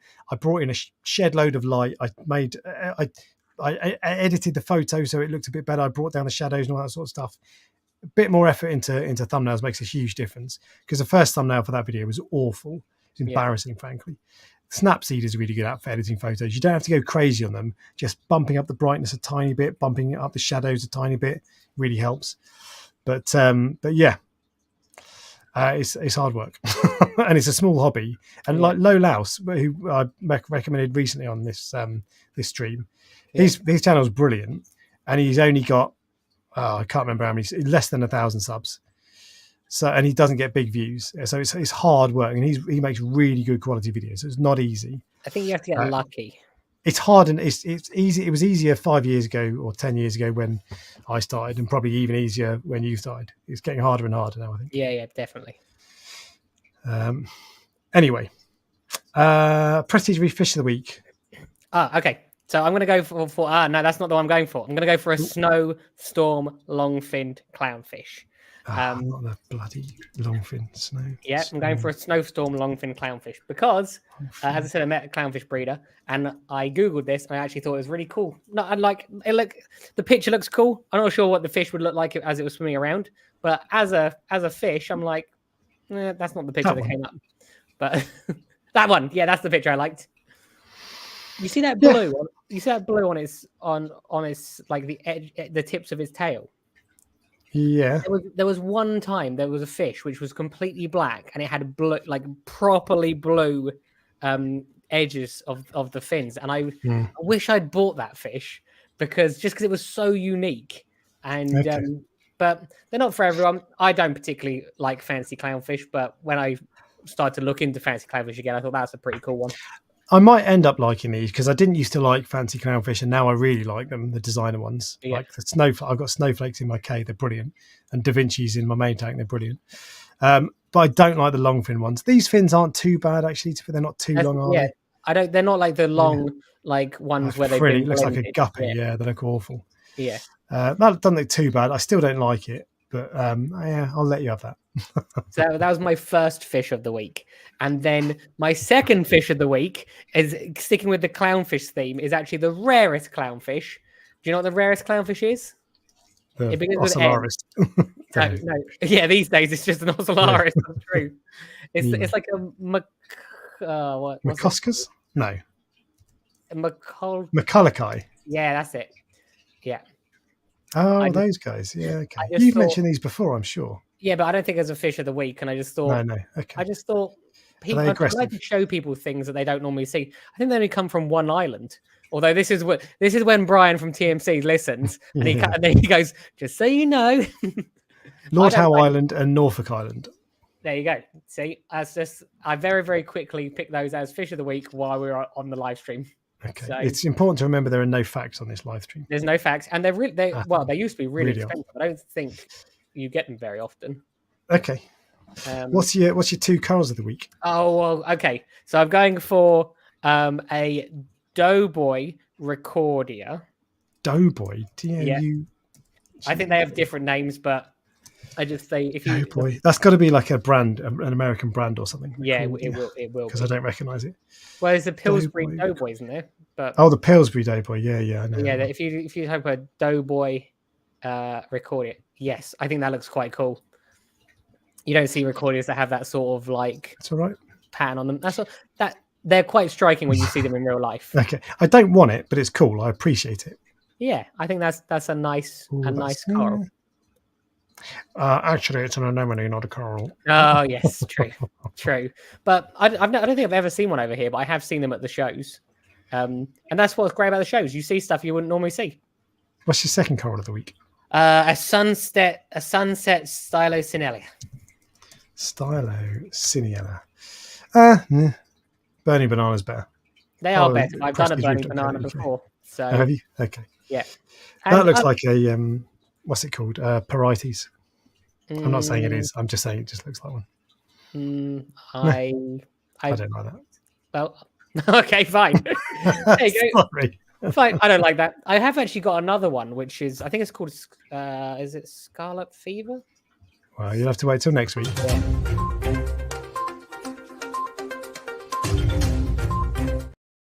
Shuffles papers. News, right. Yeah, don't want a third coral of the week. Thank you very much. You're right. We've got quite a lot of news to get through. We've got 20 minutes to do it. Let's go. Yeah. First things first. What is the one thing that you need more of in your life, Ryan? I'm trying to think where you're going with this. There's a correct answer. Coral. Social media. Oh, definitely not. You need more. So we've already got Instagram, Facebook, Twitter or X, yeah, etc., etc., etc. Have you started a TikTok account? No, I'm joking. I do have a TikTok account, but I haven't uploaded anything to it. Yeah. It's just not my thing. There is a Reef Factory. What's it called? Social media thing. It's called. What is it called? I don't actually know. It says Smart Reef. But so they've launched this new thing on there. This is if you've got the Reef Factory app, you'll have it. It's called Wall on your homepage, and it's basically it's like Facebook. There's just a load of photos of people's corals and stuff. At the moment, most of the photos are so like that guy works for Reef Factory. This guy is posting their website stuff. There's not much on there, but there are a few photos of people's tanks and that sort of stuff. So there's a new dedicated social media, Reef Social, I think it's called. So, if you're into that, then you can go and do that. I don't like that that's in the app that I use for my my control my stuff. I just want, if I've got an app to control my devices, I just want it to control devices. I don't want it to be feeding me news and giving me stuff to scroll through all day. And actually, so in terms of Facebook and Instagram, I really like the groups that I'm part of and the groups that I've joined to see things. So like I've got a few motorbike groups, a few fish groups. They're wicked. But when you go on Facebook, it will show you the post from there. And then 4 seconds later, it's videos of cats or like memes that you don't care about and stuff. And you just zombie scroll through it. I hate it. I wish I could just cut it out of my life. So kind of like the idea of, I was quite excited about a dedicated social media for reefing at first, because this was announced like a year ago, but now it's here. It's like, I'm kind of tired of social media. I don't need more. I need less. I've considered deleting Instagram recently, but I think then how will you keep up to date with my updates? Well, exactly. But there are some things that it's good for, and I like sharing stuff on there still. But I don't like the amount of time I end up just scrolling through bullshit, basically, and I don't want another place to do that. But anyway, so sorry, but there's another place for, if you do want that, then cool. You've got like, if you want it, cool, but I won't be there. I'm just not excited. I'll add them to the list. I know, yeah. I was excited a year or so ago, but anyway, there is a new social media. The point of the story is there's a new social media thing just for reefing, Reef Social, and you have to. It's not on the Reef Factory website, as in the Smart Reef dashboard on the PC. It's only in your app, but you can get it on the app. Lighting news. 2 lighting news, Ryan. I'm going to start with the one that is relevant to you. Okay. There is a GHL Metris light bar coming out. Interesting. Well, the number 3, Metris Light Bar 3, or it's been launched actually already a couple of months ago. I missed it. I just saw it on Instagram. You're like, how did I miss a light update? I know, yeah. It's full spectrum. Ooh, look at the spectrum. Ooh. And look at that lightning. Oh no, it doesn't. It does thunderstorms. Oh no, it doesn't get more realistic. Okay. Anyway, GHL Spectrum is good. They do full spectrum. I think they look a little bit industrial. I think that's the one thing that AI Blades did really well for the masses, is they look really sleek. So I'm not massively keen on the design for this, but fine, they look all right. And light strips are quite popular because they give you fill light, which is good. They make some claims about what was it? It's full spectrum. Yeah, they come in various sizes from 40 centimeters to 200 centimeters. That's 1 foot 3 inches to 6 foot 8 inches, and they go up in 10 centimeter increments. So you can buy a 50 centimeter, a 40 centimeter, a 50 centimeter, a 60 centimeter, and so on. I couldn't see anything about price, so maybe price hasn't been announced, or maybe I just didn't look. But if you're interested in GHL lights and you want a light strip, there is a new one available. There is also, I'm afraid, Ryan, there's more. One more piece of lighting news. That's okay. I'm actually just wondering why we're such different colours. If you look, I look so red in this. Do I look red to you? A little bit. Yeah, I'm really, really hot. To be fair, but anyway, it is quite hot. Yeah. So I've played around with my camera settings to make it look pleasing. Oh well, I need to do that for me because I look really red. Although your camera's awful. Red. Yeah, I know, but I'll get you this. In fact, I've just sold one on eBay. It's the same as this, so you can have that one off me. Is that the one you just told me how much you sold it for? Yeah. Oh, I was definitely not paying that much for it. I'll give you a 10% discount. Anyway, yeah. So there's a new light from Coral View. It's called Coral View Hydros. No, sorry, it's called the Hydros XHO Reef Light, and it's made in partnership with Reef Bright. You can see because they've got the same end brackets that you get from Reef Bright. This also looks quite industrial to me. It's that looks a lot more industrial than the other. I'm not massively keen on the look, to be honest. It looks a bit, I don't know. I don't suppose that really matters, but I'm not massively keen on the look. But it's a full. Once the tank's full on the light strap, I don't ever notice my lights. This is true, but it's one of the things that draws people in. Like I don't care, but it's one of the things that draws people in. If it's a sexy little spotlight like the Kessels, they look really cool. People want to buy it. That looks like if you're a hardcore hobbyist, you're probably going to buy that. But if you're a new shiny hobbyist and you like things that look cool, you might not so much. I don't know, I might be wrong. But anyway, I watched the video about this. They made a lot of bold claims about Spectrum, about it being the best Spectrum ever and all this sort of stuff. But whatever, it's full spectrum. It's made in conjunction with Reef Bright, who know what they're doing. And there are various sizes, 12 inches. They're basically 1 foot, 2 foot, 3 foot, 4 foot, 5 foot, 6 foot. Again, no details of release date at the moment and no details of pricing. And they mentioned mounting options as well, although I did see that it's got the same mounting bracket as the Reef Brights, which is quite easy for DIY options. But people, like I've spoken to light manufacturers before, one of the most important things is the mounting option for buyers, as in. Yeah. It's like the first thing people look for. So, but anyway, if you're interested in the Hydros one, we can't get it in the UK anyway, but if you're interested in that, you can go and do some research and find out some facts, because there are no facts on Prestige Reef Dork. Sticking with Hydros, they've brought out a new dosing pump. You are as excited as I am. Yeah. It's called the Hydros Soul, and it's just like an Uber dosing pump. It can do anything from 0.1 milliliters per minute to 300 milliliters per minute.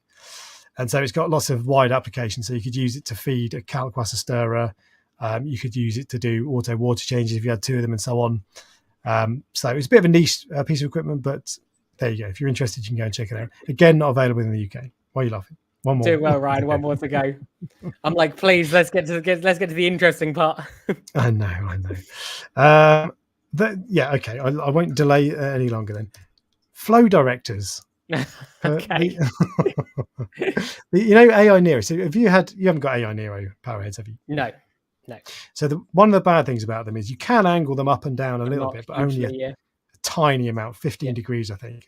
They should be better than that. But the UK's number 2 3D printing aquarium service, Aquaprint.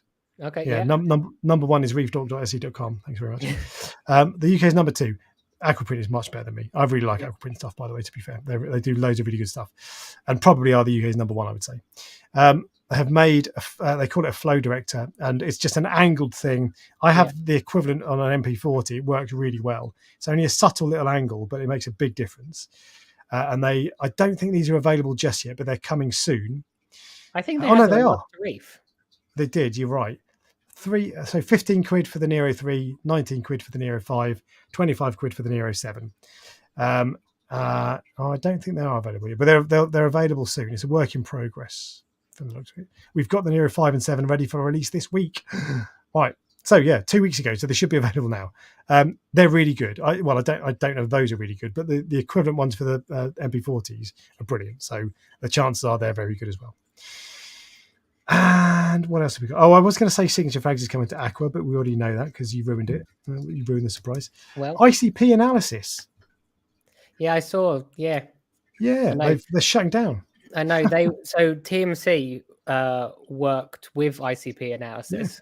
Yeah. Brian spoke to me just to let me know that it was happening. Right.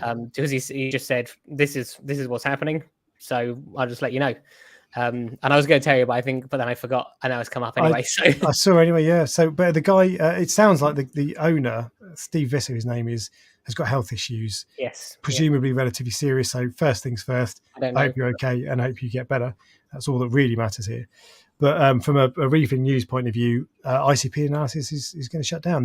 They're processing any tests that they've got already, I think, but they won't be going any further forward. And they've been doing, they sponsor reef builders, and so I think they've been quite big in America. And they've just picked up with TMC doing ICP MS as well as OES at a really reasonable price. It's a real shame that that it's not going to be around anymore. So I think it was actually quite popular for TMC as well. Yeah. Okay. I don't know if there's other ways to progress forward with a different route, but. At the moment, but I believe it was quite popular for them. There's been a statement from TMC. Has there? I haven't seen it.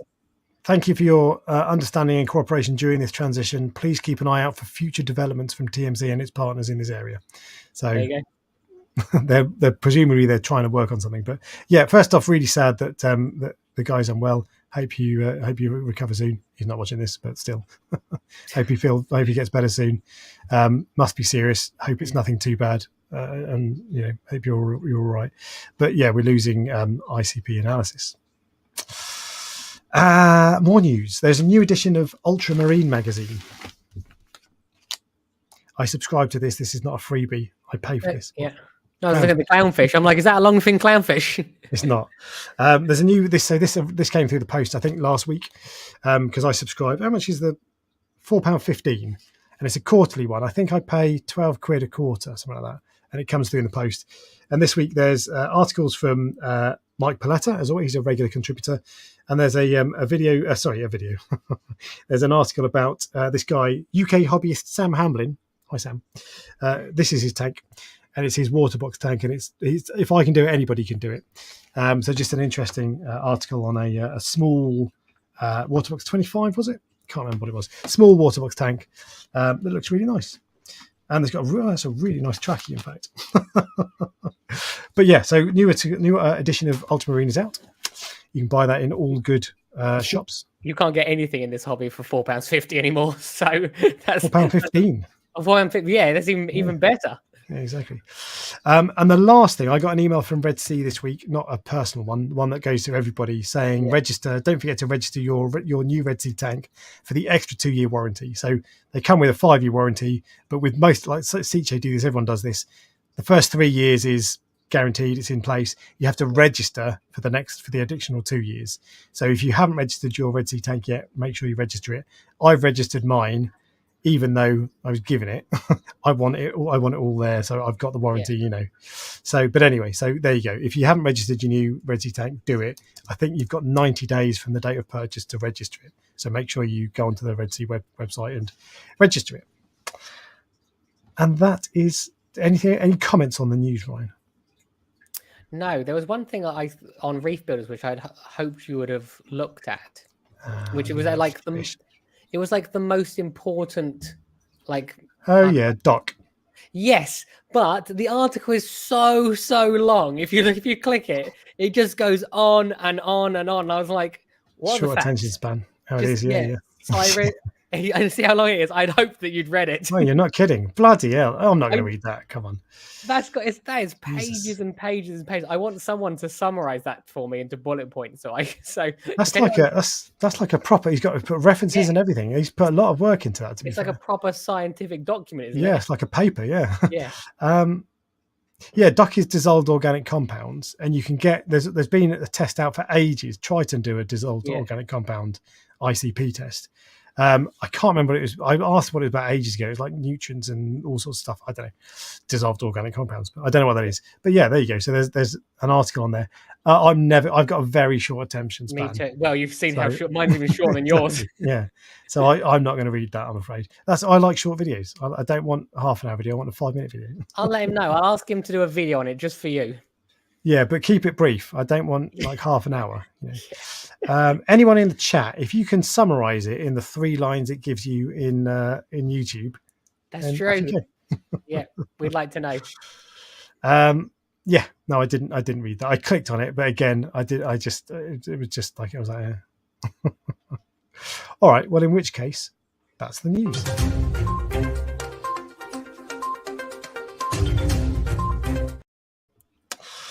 And Gaz's Reef also wants to say that the MP40 flow directors from Aquaprint are awesome. Replaces the MP40 cage too, which is fab. I have 2 on my Waterbox 2260, but we'll be getting another 2. The only thing I find with them is because they're quite enclosed, they clog up with algae a bit more quickly than the original stock MP40 cages, but they're brilliant. And because you can't angle MP40s at all, they're fantastic, and they make a significant difference. We're talking the flow goes. In fact, I made a video about these. I think it was a video called Top 5 3D printed aquarium accessories or something. And the cover, the thumbnail is of you can see it's Red Sea Reef Energy, so you can see where it's going. It shows you it's pointing down. You can see how much difference it makes. It's really good. Anyway. See, I've never thought about getting one of those, but for the first time, I'm actually going, wait a minute, that actually might be useful for me, like for the really water good. parts. Yeah. So, what I found with that, because I put them pointing towards the bottom corners, and the bottom corners of your tank are always the most stagnant parts in terms of flow. And there was a noticeable improvement. It wasn't massive because it's still got to travel 4 feet, but there was a noticeable improvement. Mine was more about keeping to stop it from sucking in air from the top. So you could lower it and then angle. You see what I mean? And then angle the flow. Yeah, because when I saw the MP40 ones advertised originally, it said, "Hey, you can keep it really close to the surface of the water with this as well. It won't start watering." And I was like, "Brilliant!" And I didn't find that was the case. Marginally better, maybe, but it still sucks in water if you get it anywhere near the top. But if you have it down, you can point it up. So yeah. It's more at stopping the sand from blowing. Because if you lower the MP40 down, it starts to move the sand, and I like 1 millimeter sand, don't I? So you can lower it down and point it up. Yes, that's what I was thinking. Yeah, they're really good. They're really good. I think they're about 25 quid. They are genuinely brilliant. There's a website called reefparts.co.uk, I think it is as well, and they have flow directors kind of for the AI Neros. Only they're like 30-degree angles.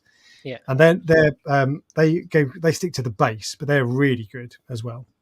I don't even know if they're still available, but they're really good. But that is the end of the live stream, and we had to rattle through the news a little bit. Yeah, so sorry, like nights, but there's 2 reasons. One, we're running out of time, and 2, Ryan goes like. Look, you cannot blame me. Oh, I can. You can't blame me. Like, I have a very, very short attention span for things I'm not interested in, and and basically everything you say. The other thing I was going to say actually is so Signature Frags is going to Aqua, and this is the exhibitor count now. There's bloody millions, 44 exhibitors so far, and we're still a couple of months away. There's loads. They've had to go onto a second page. I think so. I see as new people are added, and I think in one day, like 4 new people were added in one day, and it's not that you might think 4 is not that many, but in like we've got 3 months, if you see what I mean. And the closer you get to it, the more people will be interested. Yeah. So cool. Anything else you would like to add, Prestige Reef? Not really. Same as always. Go buy corals. Keep me busy next week. Other than that. And also go buy Alex's stuff from reefdog.exe. I actually wondered if you'd want some of those on my stand, and then like at the because if people wanted them, like, and then I'll just give you the money for them or whatever. It makes no difference to me. Like I don't want to like all the money goes to you. But if people see them, they might be interested. and the more stuff on the stand, the more interesting it will be. But yeah, I might do that. The only difficulty is inventory. I don't want to make like 30 if I'm only going to sell 2. We'll just make 5 or 3 or 2 or any of them. Okay, but fine, I will. Yeah, I'll do it. I'll do or have it as an option. Have it so that it's there, and then people want it. They can order it, can't they? Yeah, that's true. Yeah. Okay, you could fine. We'll do make 3 of them, and then I'll sell 2, and then the third one we'll keep. And if someone wants to buy it, I'll go, look, this is where you buy it from. Yeah. Like it. Thanks very much. Right. Well, thank you, Ryan. Thanks for joining as always. Everybody at home, thank you all for watching. Thanks for sticking with us while we have a week off. And we'll be back next week unless there's football or cricket. Okay. Which I don't think there is. See you later. Bye. Bye.